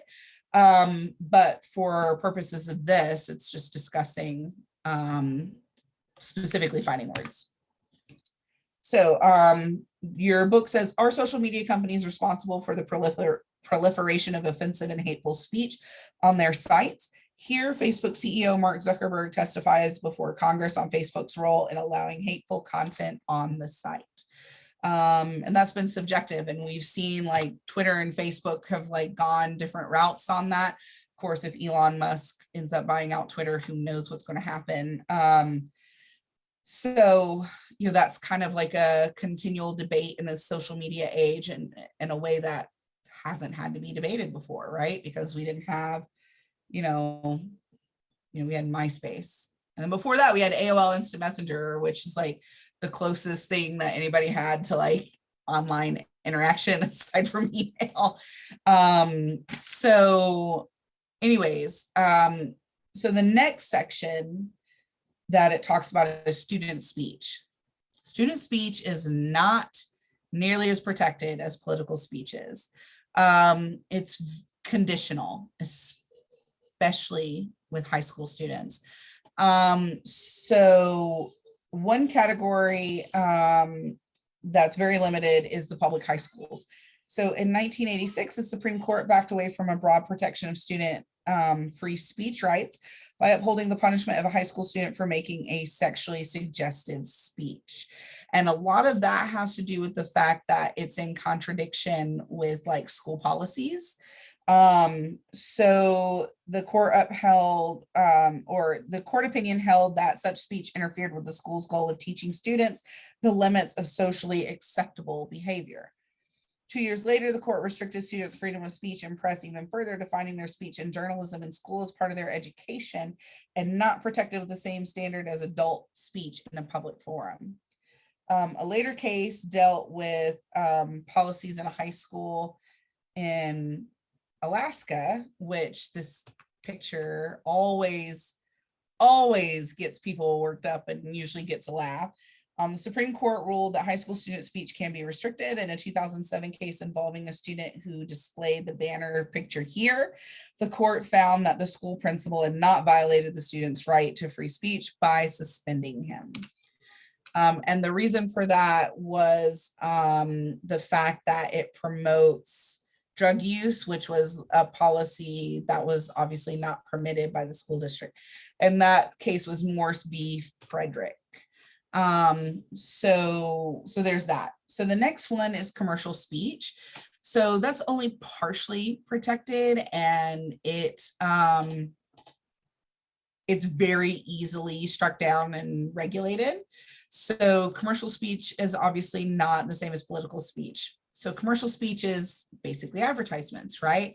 So that's like a commercial or a billboard or a TV spot, whatever.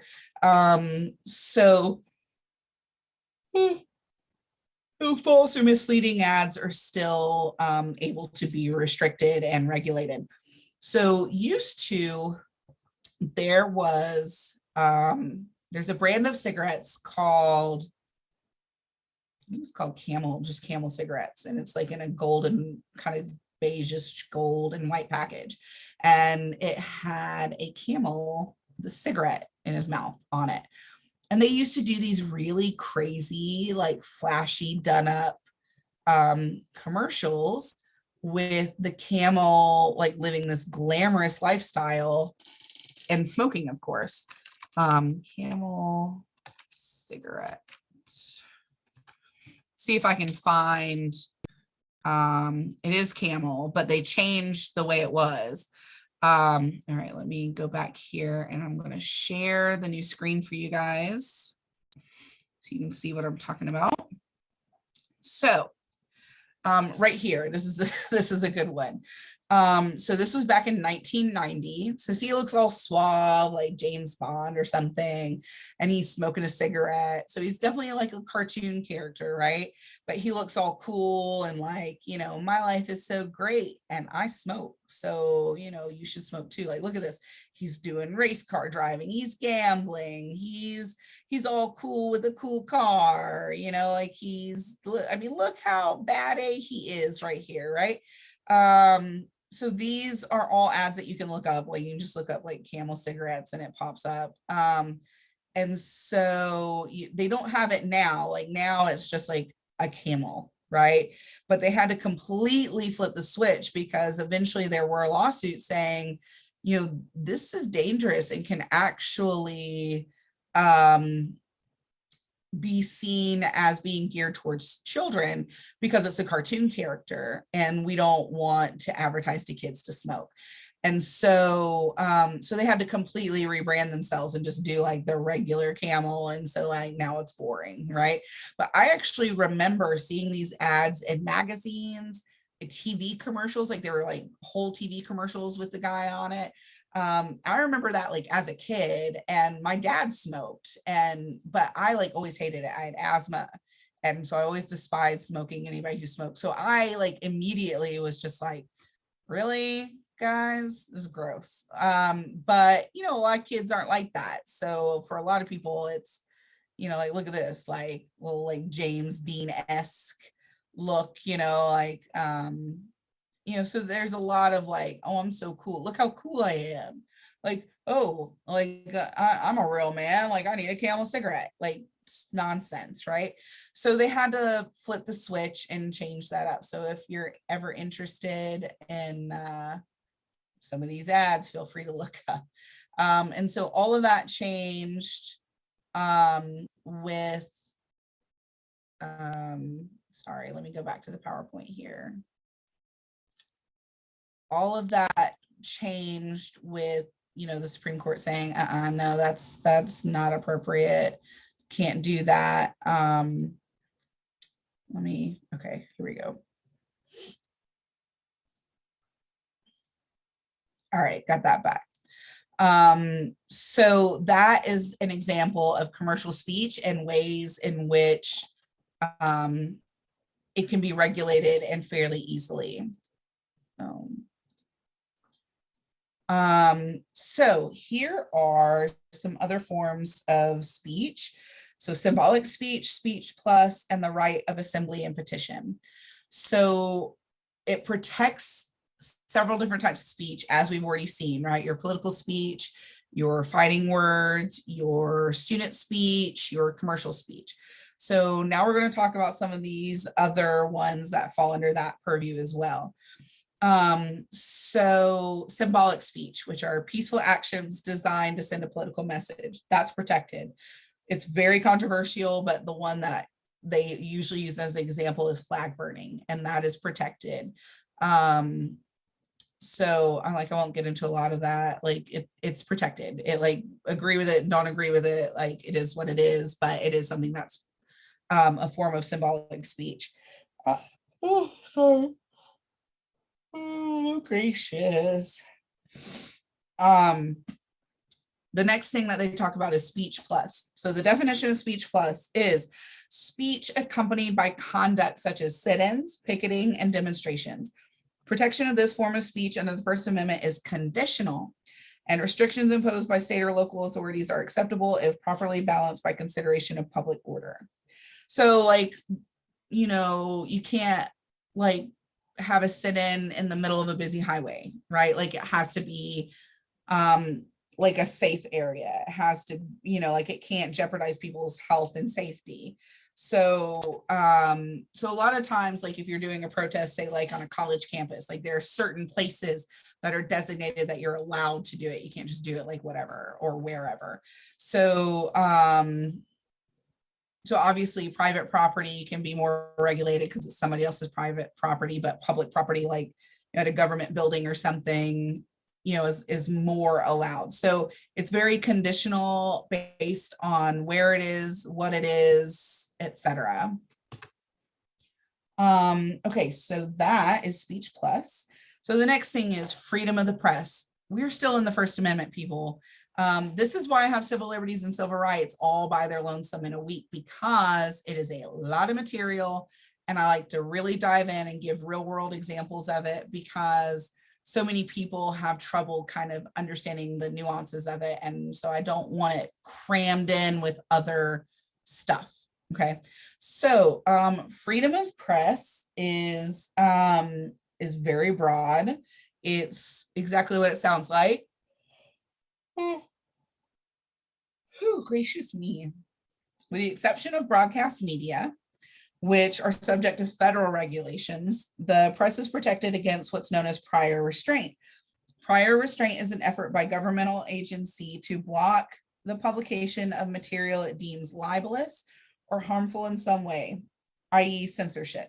In the United States, the courts forbid prior restraint except under the most extraordinary circumstances. So like the government can't come in and like control the press and keep them from publishing something just because they don't like it. Like that kind of thing happens in Russia. Like the media is very controlled in Russia. There is no like free press there at all. Beginning with the landmark 1931 case of Neer v. Minnesota, the court held that except under the most extraordinary circumstances, First Amendment prohibits government agencies from preventing newspapers or magazines from publishing whatever they want. In 1971, in New York Times v. US, also called the Pentagon Papers case, the court ruled that the government could not block publication of secret Defense Department documents furnished to the New York Times by an opponent of the Vietnam War who obtained them illegally. So prior restraint is just, it's almost not heard of. Like it's very extraordinary circumstances before a court allows that at all.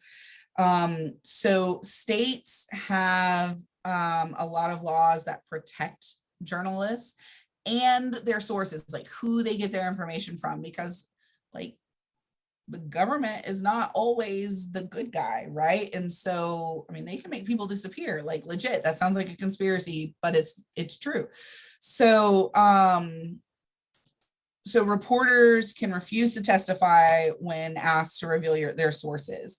There aren't laws at the federal level. So like a reporter can be jailed for refusing to give up a source. And reporters have been, because they're like, no, because if I give up my source, then there's no journalistic integrity and no protection of those people. And people will stop coming out and telling the truth when it's necessary and being what's known as like a whistleblower, for example, because they'll be too afraid of retribution. So, so a lot of journalists have stood in the way of like the government kind of getting a little pissy with themselves. So, so there's that. So, words that you probably heard at some point in the media or, you know, whatever, are libel and slander. They're both about lying about somebody, basically. One is a written version, one is an auditory version. So libel is a written statement made in reckless disregard of the truth that is considered damaging to a victim because it is malicious, scandalous, and defamatory. Slander is the exact same thing, but it's an oral statement. So libel is written, slander is oral. You need to know those two things, okay? So the internet has pushed a lot of courts to have to decide whether or not libel actually applies to internet content. It's harder to track it down. It's harder to enforce it. Sometimes it's even hard to figure out who put it out, so that can be difficult. Federal courts have generally absolved internet service providers from lawsuits over content posted by others, because the service providers don't really have a say in, like, like I can create a website and post whatever I want. Like, it should be the people who run the site, not like Comcast or something, right? So that is kind of where it currently stands as far as the media and the press is concerned. So you want to understand that the press is largely protected, so they can do their job without retribution and harassment, and that libel is written lies basically, and slander is oral lies. And sometimes it's very difficult to prove, but there it is. So the last part about the First Amendment, then we'll be done with the First Amendment, then we can go on to the others, is obscenity and pornography, which throws a lot of people off because they're like, what? So it's considered a form of expression.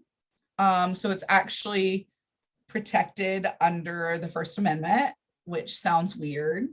It's very difficult to pigeonhole it and define it. Justice William Brennan actually said that the definition of obscenity is speech or writing that appeals to the prurient interest. I can never say that word correctly. Which is to say that the purpose is to excite lust, as this appears to the average person applying contemporary community standards. But the work should be judged obscene only when it is utterly without redeeming social importance. In 1964, Justice Potter Stewart confessed that although he found pornography impossible to define, he said, "I know it when I see it." So the vague and impractical standards that have been developed meant ultimately that nothing could be done or banned on the grounds that it was pornographic and obscene. So the only time that has been able to be narrowed down is when children have been involved. Like, everybody's like, okay, like we all agree, like if it's got children, it's not okay, and that we can charge. But if it's like consenting adults, what are you going to do?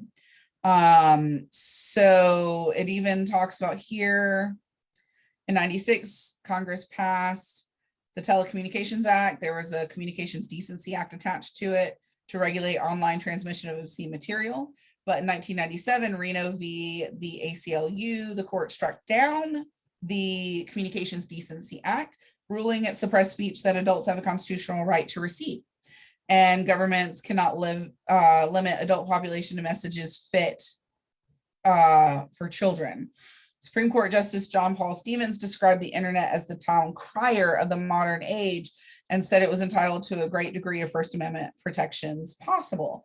2008, however, the court upheld the PROTECT Act, which outlawed efforts to sell child pornography on the internet.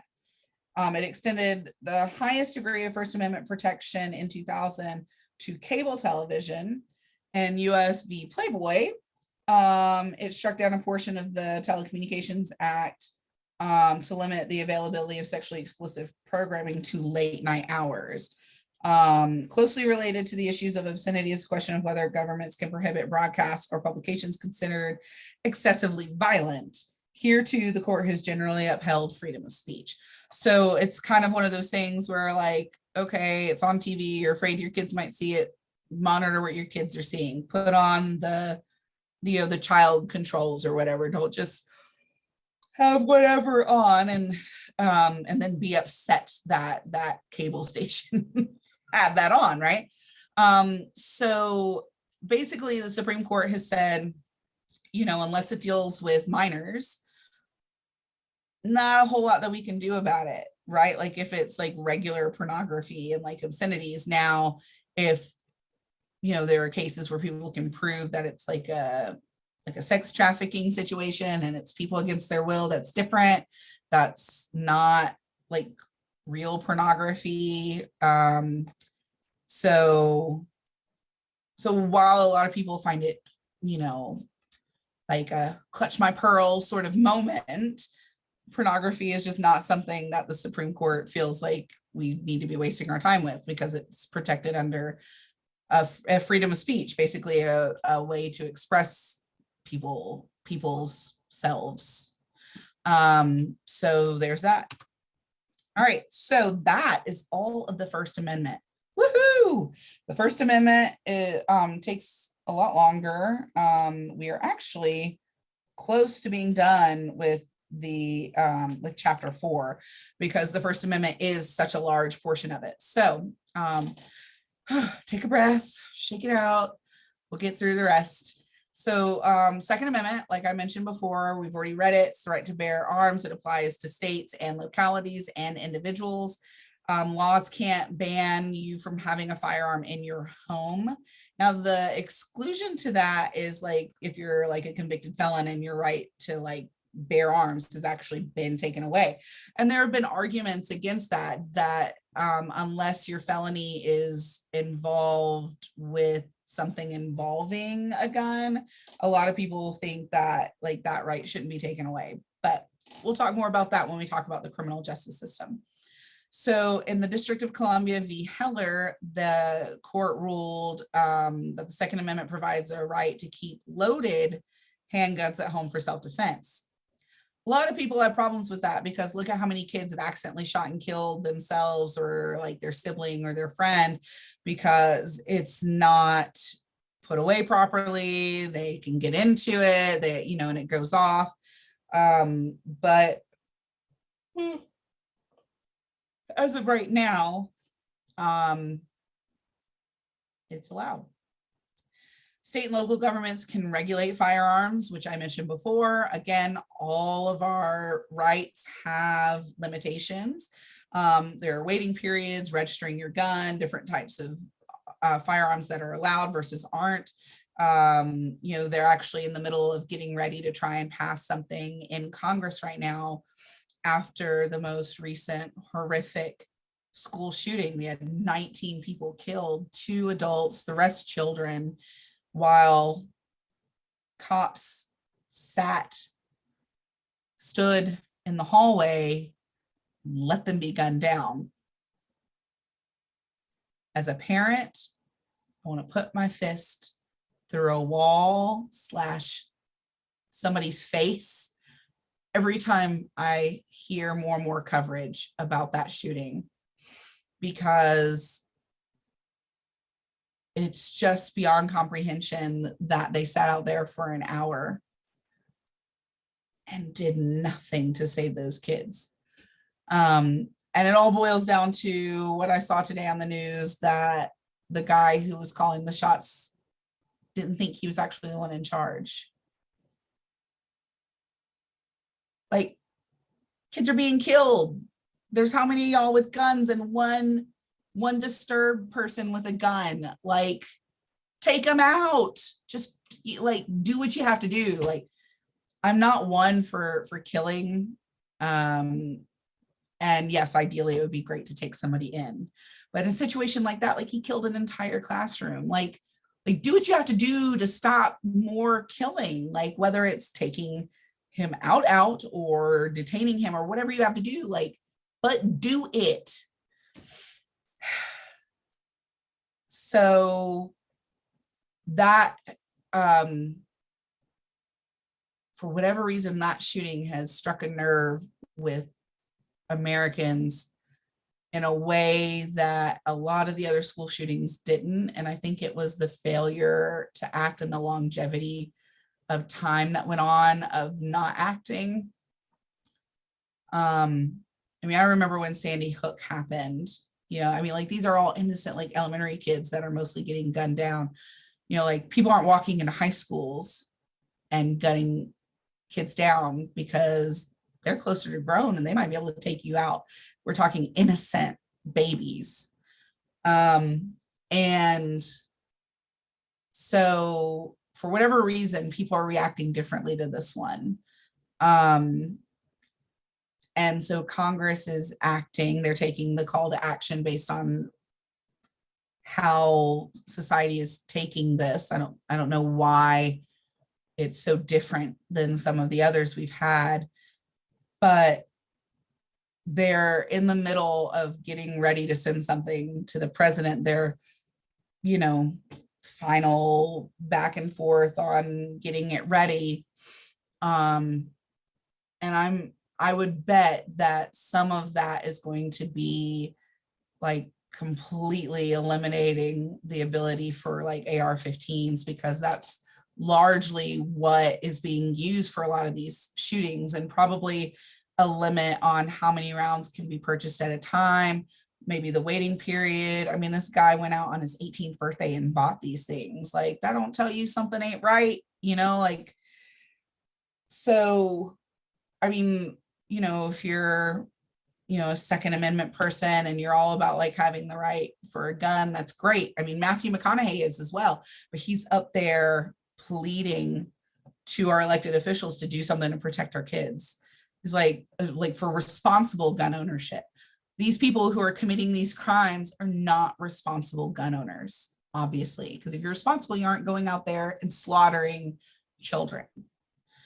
So it'll be interesting to see the compromise, the back and forth that happened between the Democrats and Republicans, and what they end up putting forward, and whether or not, I mean, there will be people who come out and say it was too far. There'll be people who say it wasn't far enough, like it, because that's what compromise is, right? Like nobody's, like very few people are going to be 100% happy with it, but it'll be a step, hopefully, to make it more difficult for parents to feel like they're sending their kids to their death when they send them to school, which no parent should ever be afraid of. Nobody should ever fear that.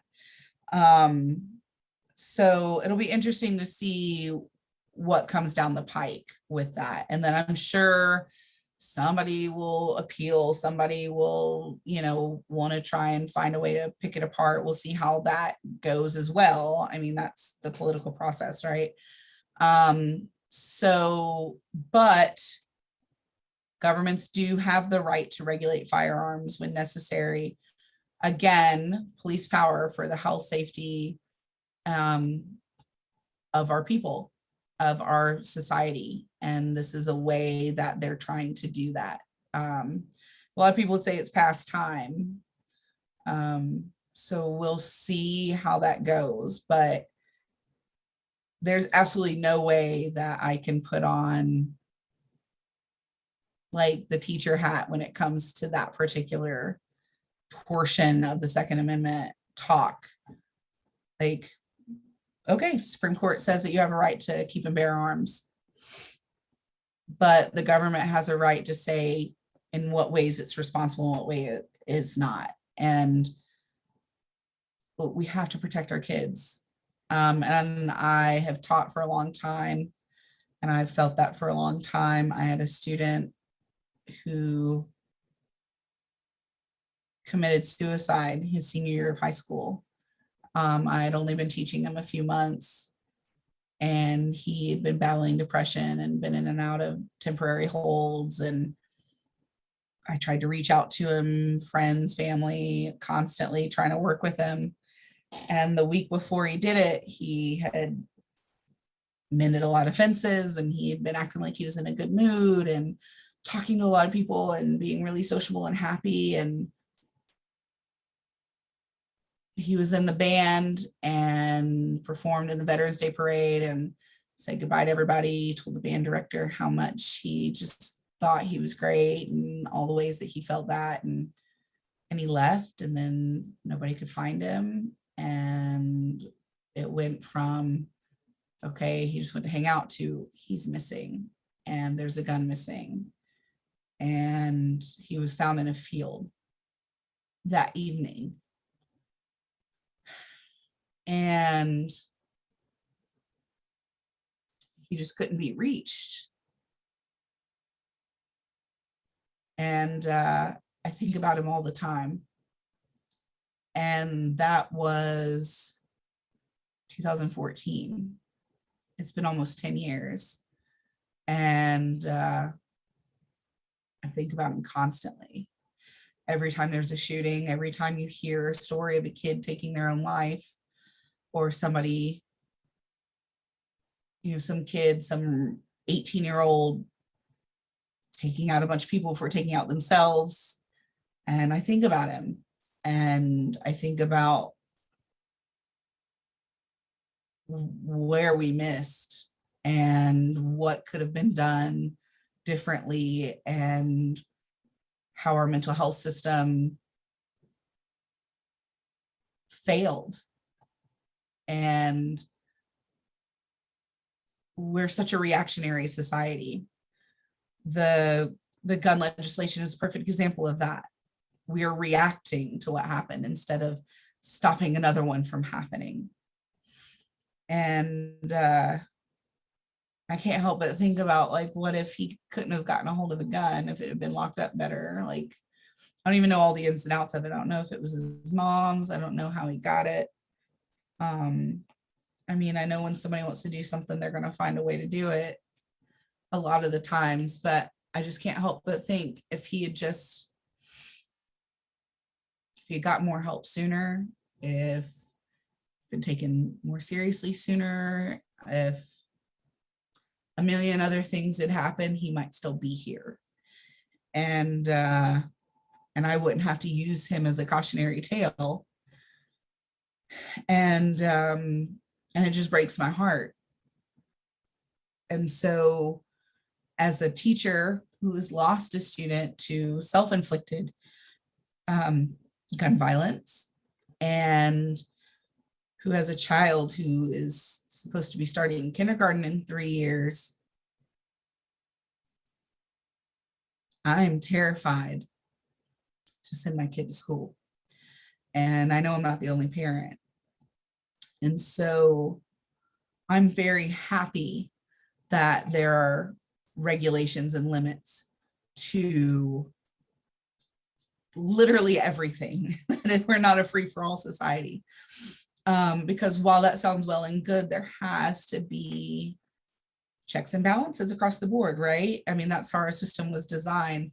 And this is no different, just like not yelling fire in a crowded building, right? It's the same concept. And so we have to protect our rights while also protecting each other from people taking those rights and twisting them and not utilizing them in the manner in which they were intended. So it'll be really interesting to see how it comes down once it's all said and done. And I really hope that other legislation is passed to have better mental health care. I mean, that kid had all kinds of warning signs who shot up the elementary school, and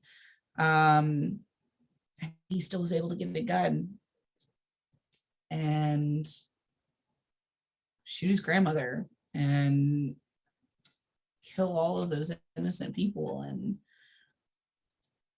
so something has to be done, because one senseless death is one too many. So we have to figure out a way to honor the constitutional right in the Bill of Rights for the Second Amendment, while honoring the safety of our community, and specifically our children. So sorry to bring down your day or night whenever you're watching this, but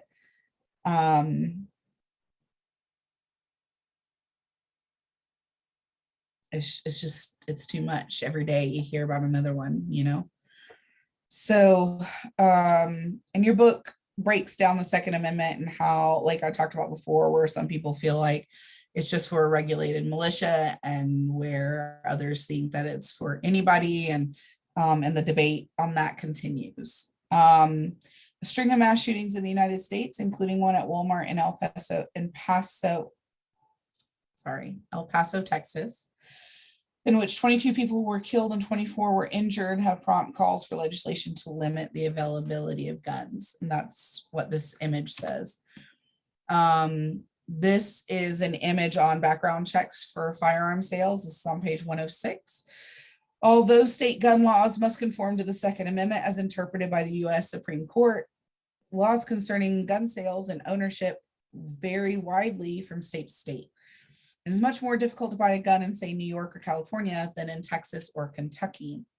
While federal law requires background checks when purchasing a firearm from a licensed seller, only 21 states require them from an unlicensed seller.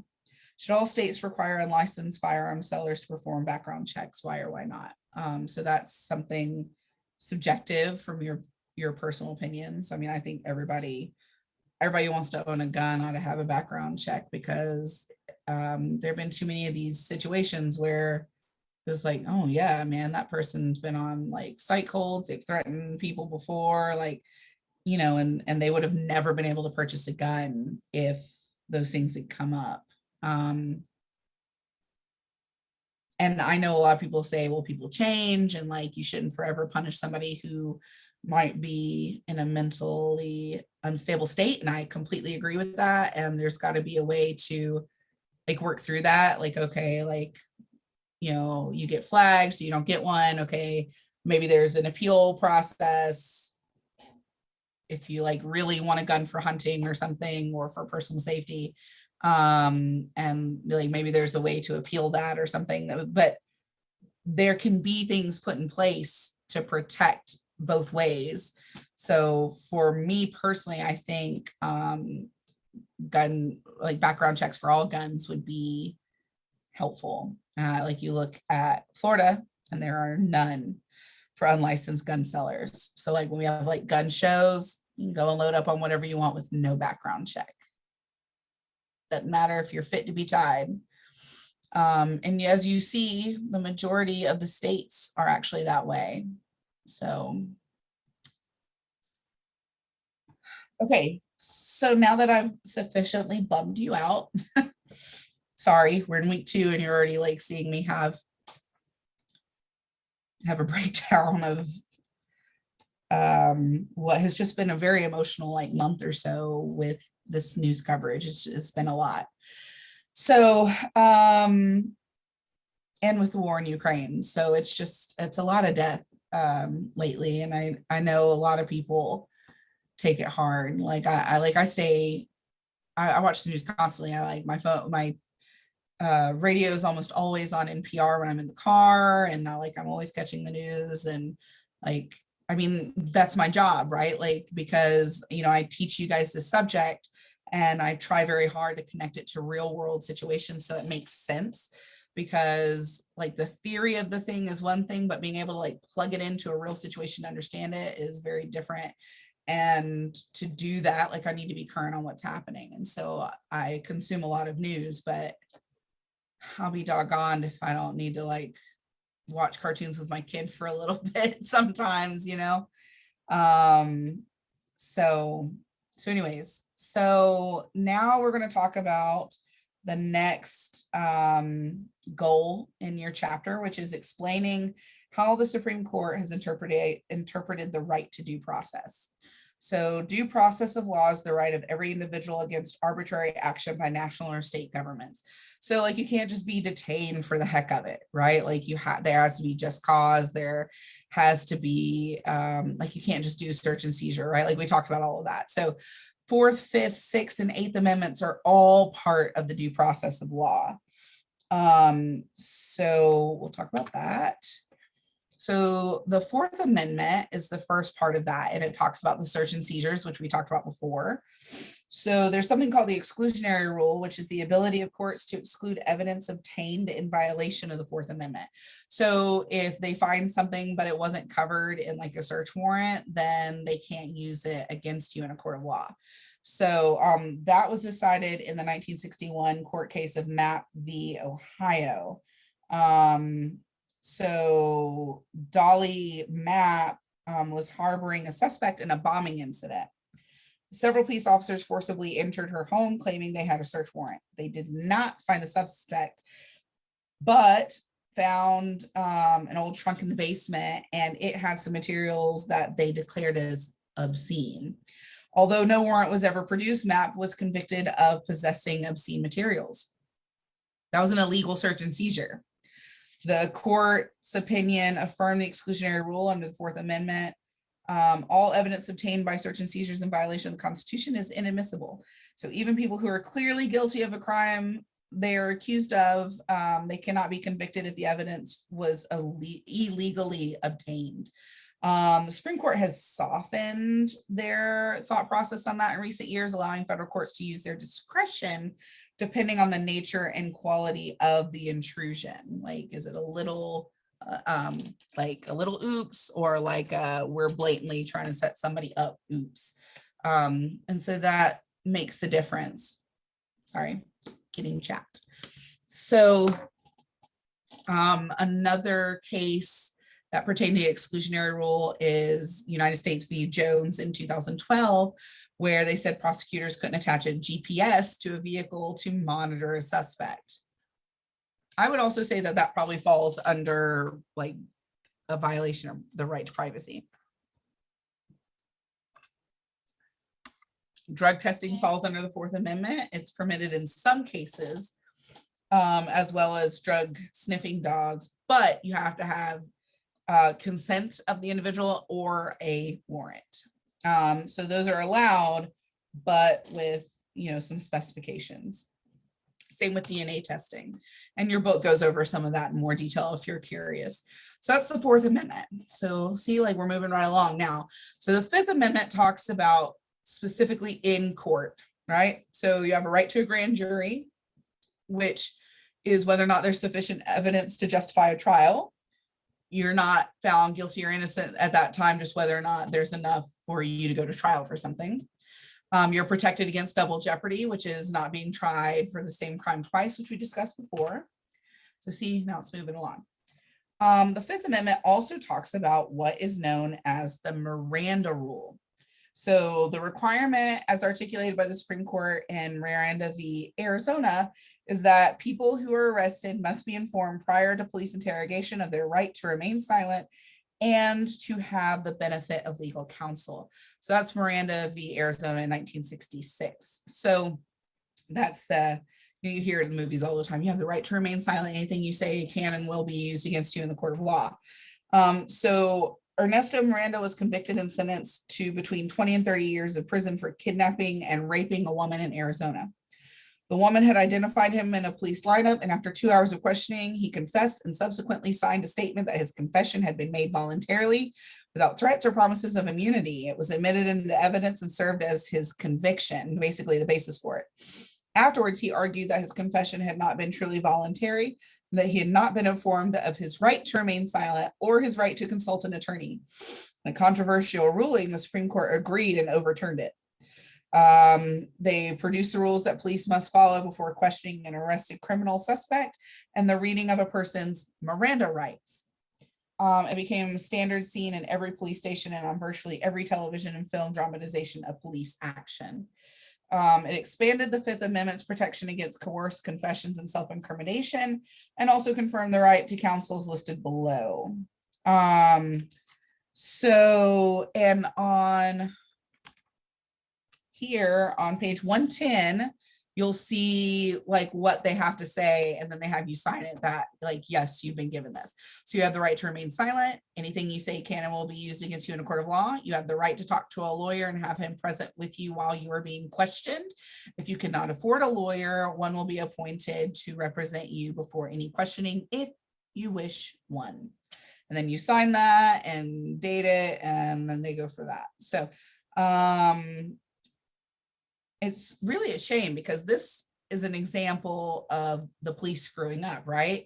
Because sounds like old boy did it, right? Like he did kidnap and assault that woman and got away with it because the cops didn't do what they needed to do. But of course, probably they didn't think that they needed to do that because of the way everything went. So it really sucks for the victim more than anything else, right? So, okay, so that, and that basically falls under the self-incrimination part, because he incriminated himself. He had the right to shut up. And I tell everybody, like, if you're ever arrested, you have the right to shut your mouth. lawyer up and shut up. Okay. I would like to speak to my attorney. End of sentence. Don't say nothing. Like, you need an attorney. Doesn't matter if you're innocent. It doesn't matter if you didn't do it, they got the wrong person. You know, without a shadow of a doubt, it's going to be okay. You better get yourself an attorney, because the system is not perfect and mistakes happen, and wrongfully convicted people happen all the time, unfortunately. So if you are ever in a situation like that, or you know somebody who is, they need to lawyer up and shut up and don't like say anything. So that is incredibly important. So, okay, so then, you know, we already talked about eminent domain, so I can skip over that. Okay, so that is the Fifth Amendment. So the Sixth Amendment is for fair trials. So that's a speedy trial, which we discussed earlier. Confronting people who are saying that you did the thing you're being accused of, before an impartial jury. We'll talk about that more when we talk about criminal cases, but that is subjective, right? And then the right to counsel, period. Originally, the right to counsel, if you couldn't afford one, was only applied in violent cases, not just any cases, but like you had to be in some deep mess that you're being accused of before you could get like free counsel, like a public defender, right? So it says, in all criminal prosecutions, the accused shall enjoy the right of a speedy and public trial by an impartial jury of the state and district wherein the crime shall have been committed, which district shall have been previously ascertained by law, and to be informed of the nature and cause of the accusation, to be confronted with the witness against him, to have compulsory process for obtaining witnesses in his favor, and to have the assistance of counsel for his defense. Now, does it say anything about a violent crime, right? But that is how it used to be. So originally, yeah, it doesn't go into as much detail as like our old book did. But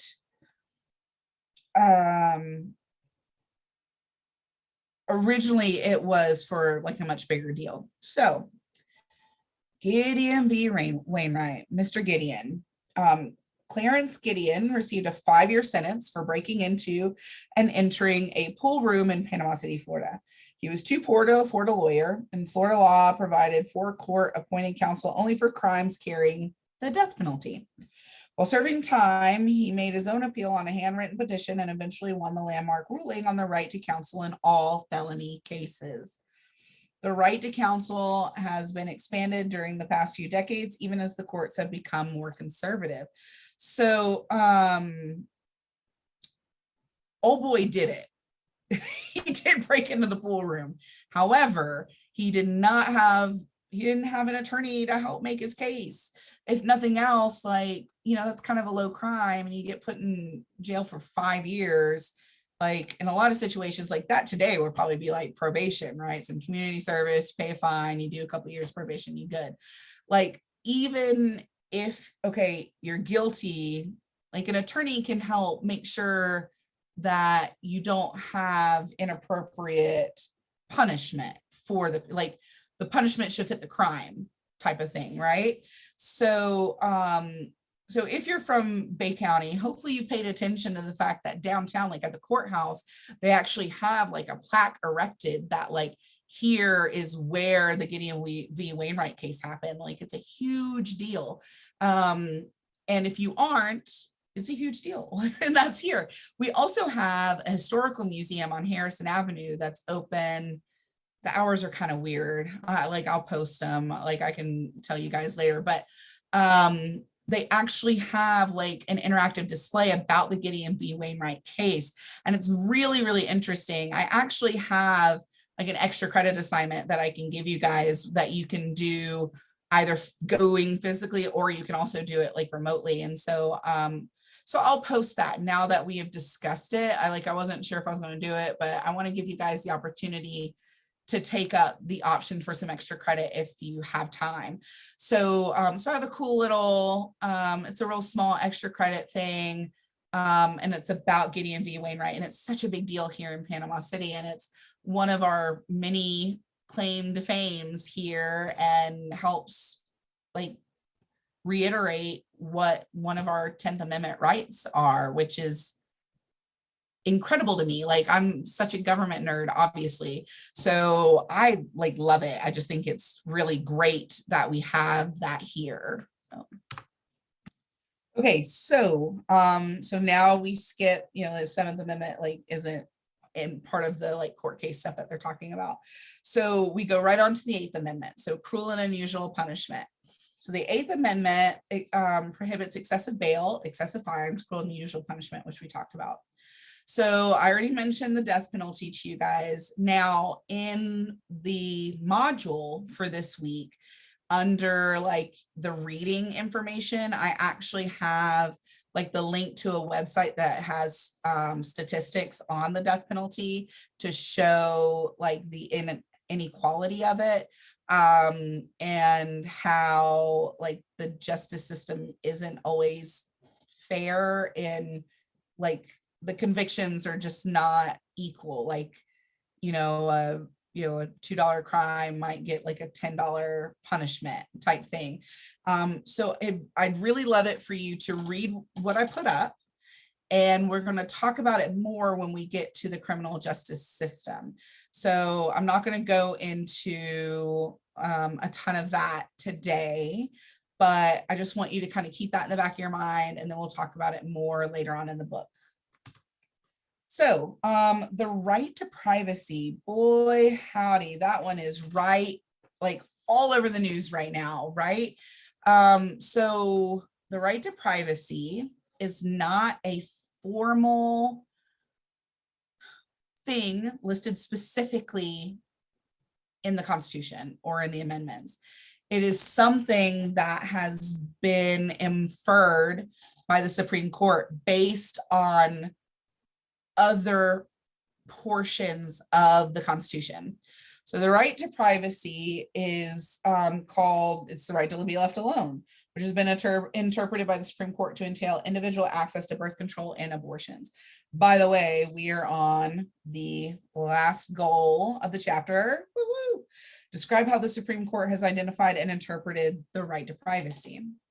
So it's not written in the Constitution, but part of the 3rd, 4th, and 5th Amendments, facilitated by the 9th Amendment. Remember, the 9th Amendment says that you have the right to things, even though it's not specifically listed in the Constitution. So they pulled all that together and said, based on that, citizens have the right to privacy, to be left alone, government not be in your business about your personal stuff if it's not, you know, like illegal or causing like outside issues. So, so eminent domain is one of those things, like the private property for public use. And so that falls under right to privacy. Like, it's my land. Like, you can't just take it. Like you better pay me, right? Birth control, where like, you know, you can't tell me that I can't regulate when I have a baby or if I have a baby. Not to mention, birth control is not just about planning for pregnancy. It helps control awful periods. It helps control like the cramping and things that come with it. It helps regulate them. A lot of women have awful cycles that I'm sure the women on here know exactly what I'm talking about. Some of the men might, some of the men don't. If you don't, Google it, okay? Like, because it's not biology class, so I won't go into a whole bunch of detail, but it can get really bad, and it's something that we have no control over. And so birth control can help regulate that. It also helps lessen the likelihood of ovarian cysts and fibroid tumors and things that can be like deadly if they're bad enough. So birth control is not simply about like not getting pregnant or getting pregnant when you're ready. It's there, it does a lot of things. Abortion, which, you know, people have heard ad nauseum about abortion, right? Like, you know, some people think it's used as birth control. Some people think that people just use it willy-nilly. For those people who might do that, it's definitely the exception to than the rule. Speaking as somebody who like has a reproductive system, like, and I know some people who have had abortions and like the physical pain and stuff that it can cause. And it's not something that people just do lightly most of the time. And it can be for like a life or death situation, like the mom will die, or like the fetus isn't viable, or it can be a situation of rape or molestation, or there are a million different reasons that people have abortions. And so so that has been protected under the right to privacy, because it's between the individual and their doctor. And then sexual orientation. And that has been a very, very big issue that a lot of people have. And your book gives like specific Supreme Court cases on birth control, abortion, sexual orientation. So,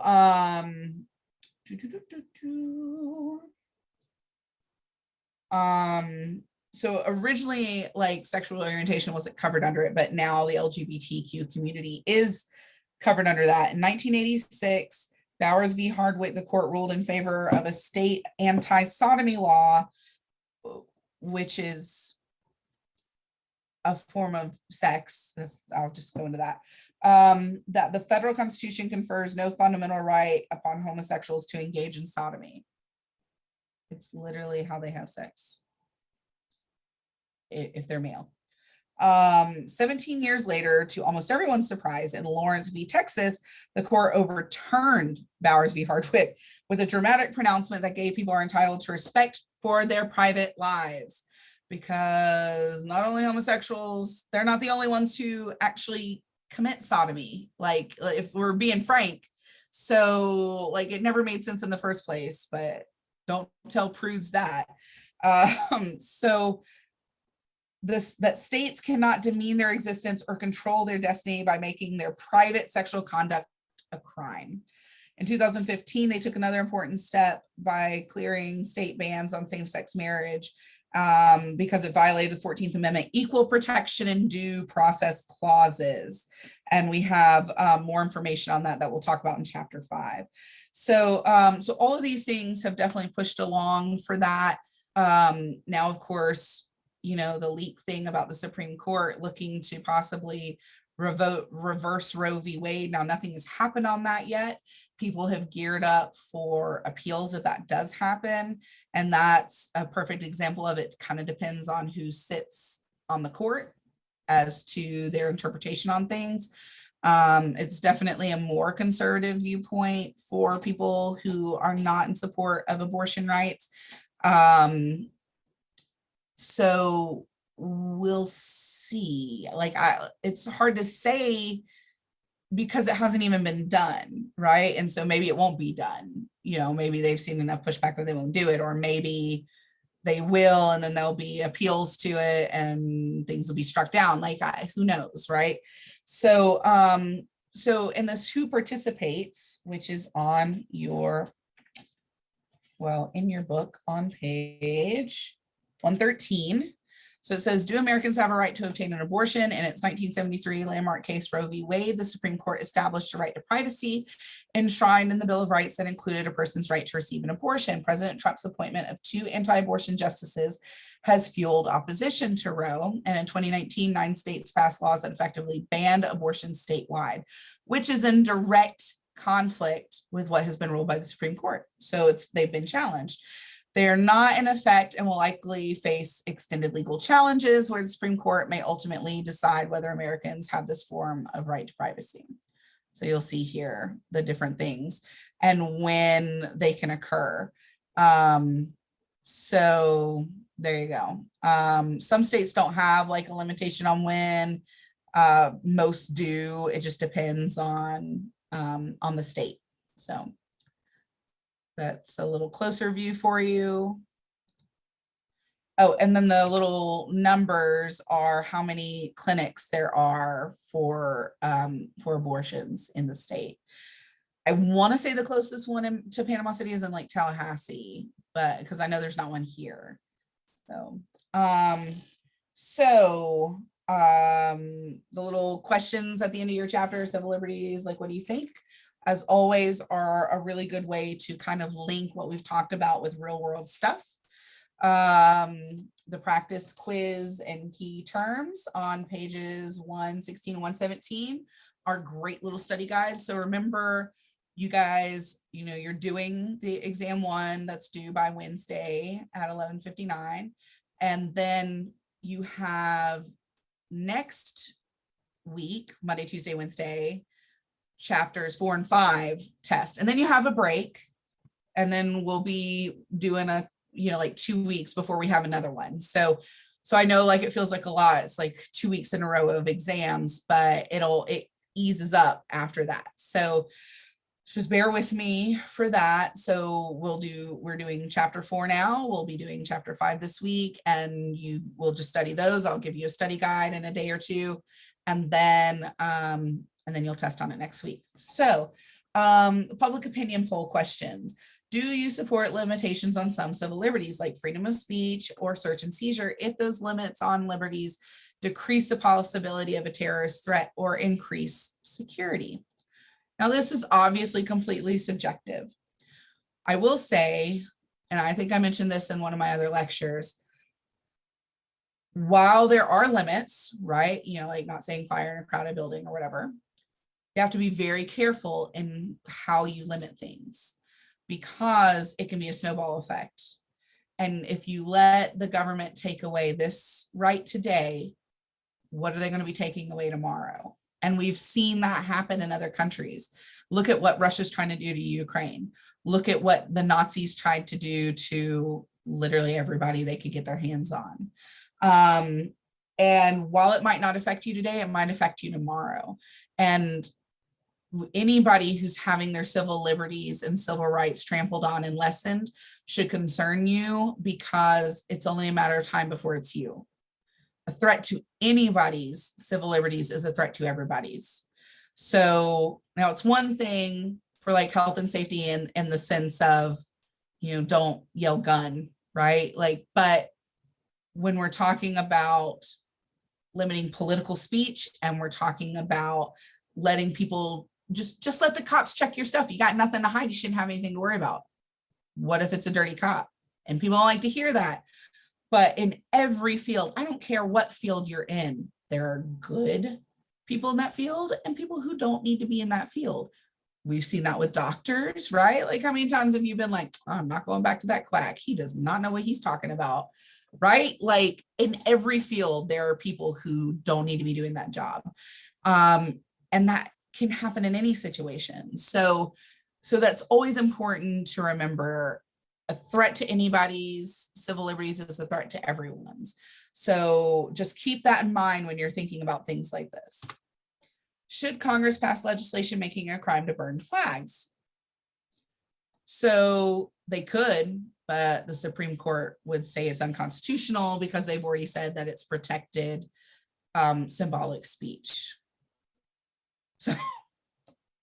So whether you like are offended by a flag burning, which a lot of people are, especially people who have like military backgrounds or a family of military, a lot of people don't like that, but the Supreme Court would say that is not. So Congress isn't, and they have actually put legislation up like that before, but it's never gotten far enough to be a thing. And then if it did, it would probably be struck down. So should it be legal to post personal information, address, phone number, where kids are at in school about individuals without their permission on Facebook, Twitter, YouTube, and other highly popular websites? People do it all the time, okay? That's why a lot of people lock down their social media, why they only have people that they trust on their social media, why some people are like, I'm not putting my kid's face out there on social media, because people do it all the time, okay? And a lot of people feel like it shouldn't be like allowed, but it's so difficult. Like I mentioned before, it's very difficult to regulate the internet, right? Like it's not like a physical place that you can go and shut down. So while there are like task force and stuff to try and track down, like if somebody's kid's photo ends up on like a pornography, like a kiddie porn site or something. There are efforts to stop that kind of thing, but then another one pops up right behind it. So whether it should be or should not be, it's the logistics of how, if it were, right? Should law enforcement, anything from FBI to campus police, collect information about people posting threatening statements or openly discussing any kind of illegal activity online, like Facebook, Twitter, or other sites? And I guess that's subjective on the, do you think they should? They do. Like they already do. Like they are absolutely, you hear these people going, they're always watching you. Just because they are, that's not a conspiracy. That's just, they are, like they're watching your activities.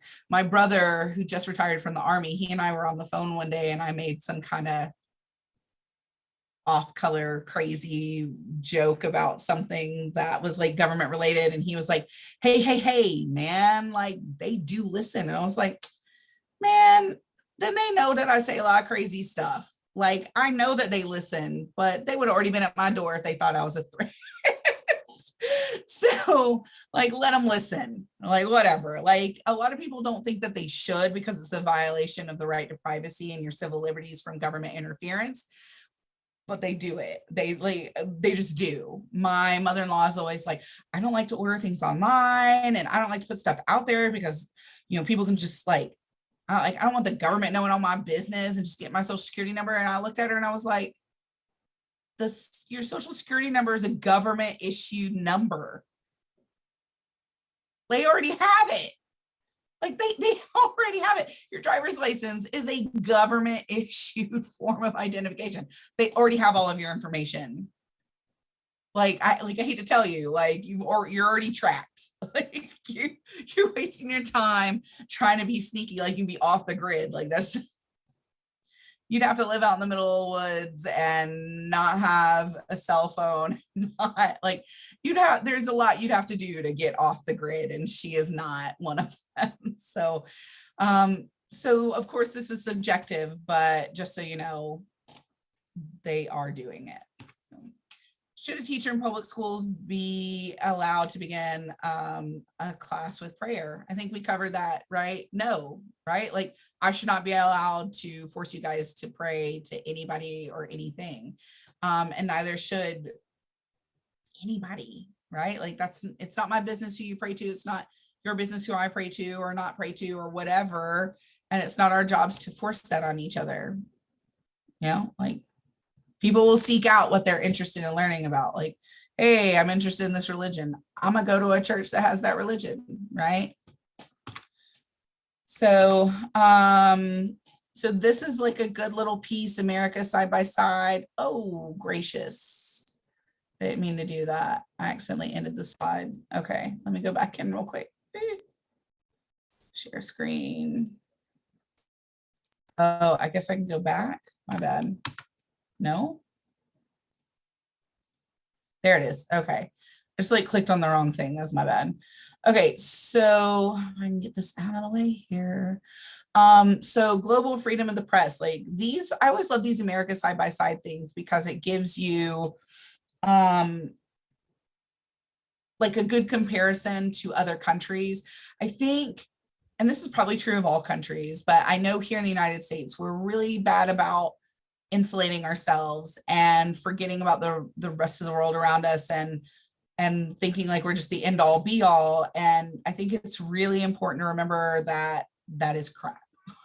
We are not the only country. We're one of the newer countries. Like we don't have it all figured out. Nobody's got it all figured out because nobody's perfect. Nobody's walking on water here, right? So, so I think it's really important for people to see that comparison, and each of your chapters has it. It's not in the book, but it's at the end of all of these slides. And so it's really interesting for you guys to go back and to see those things. In addition to the videos, like if I kind of skim past it real quick in the video, I also have the PowerPoints themselves in the PowerPoint section of each week's modules. So you can still go back and look at things if there's something you want to look at that takes a little bit longer for you to like study over or whatever, if I go past something quicker than you're ready to. So, so the dark green is who's considered to be the most free when it comes to freedom of the press. So we do rank on that. Woohoo! Few little areas here in South America. Few little areas are fairly dark in Africa. Europe, that's not surprising, right? Little country here, little bit here, and then down in here with Australia and some of the stuff, New Zealand. So like the more industrialized countries, which is probably not a surprise, hopefully to most of you guys. So, okay, so now that is the end of the slideshow. So, okay, so that is chapter 4, civil liberties. It's really long. I feel like it takes me longer to go over civil liberties than it does the civil rights movement or information rather. I mean, I do like, it's also a much shorter chapter if you look at it. So civil liberties and civil rights actually used to be in one chapter and it would take me 2 to 3 classes to go over it. So I'm actually very happy that they broke it up so then I can just focus on like each segment. So so that's chapter 4. We've knocked it out of the park. Woohoo, yay. So if you have any questions, always feel free to let me know. Some of you have already taken the civil liberties quiz. Good on you. For those of you who haven't and you're watching this, hopefully you now feel ready to watch do the civil liberties quiz. If you're watching this and you haven't done exam 1, please do exam 1 first. Like focus on that because you have a much shorter deadline to do that than you do the quizzes, right? You have until Sunday to do the quizzes. You only have until Wednesday at 11:59 p.m. Central Standard Time to do exam 1, unless like you have been given an extension. I'm sorry that all of a sudden things are looking weirdly blurry. I think I moved something. I accidentally like hit the wall that the computer's on and now it's all fuzzy. Okay, that's better. I don't know why I did that. That was weird. So anywho, so hopefully this has helped clarify things for you and help supplement your reading with, you know, some of the real world connections that we put in it. Don't forget to always look through the module, check out the overview and instructions, check out the reading, because I usually put supplemental pieces, and I know I have supplemental pieces in this week's, like little PDF handouts that help break stuff down for you and pull out information, you know, in the videos and the PowerPoints and the instructor notes. Like just always check through all of that because it gives you additional information. It just makes you more prepared. So, okay, so I think that's it. So let me know if you have any questions, and I will be recording civil rights tomorrow. Today is Tuesday, so I'll record civil rights and get it posted tomorrow because it's a little after midnight now. So later today, I'll be recording civil rights and get that posted for you. So as always, definitely let me know if you have any questions, and we will be chatting again soon. All right. Thanks, guys. Bye.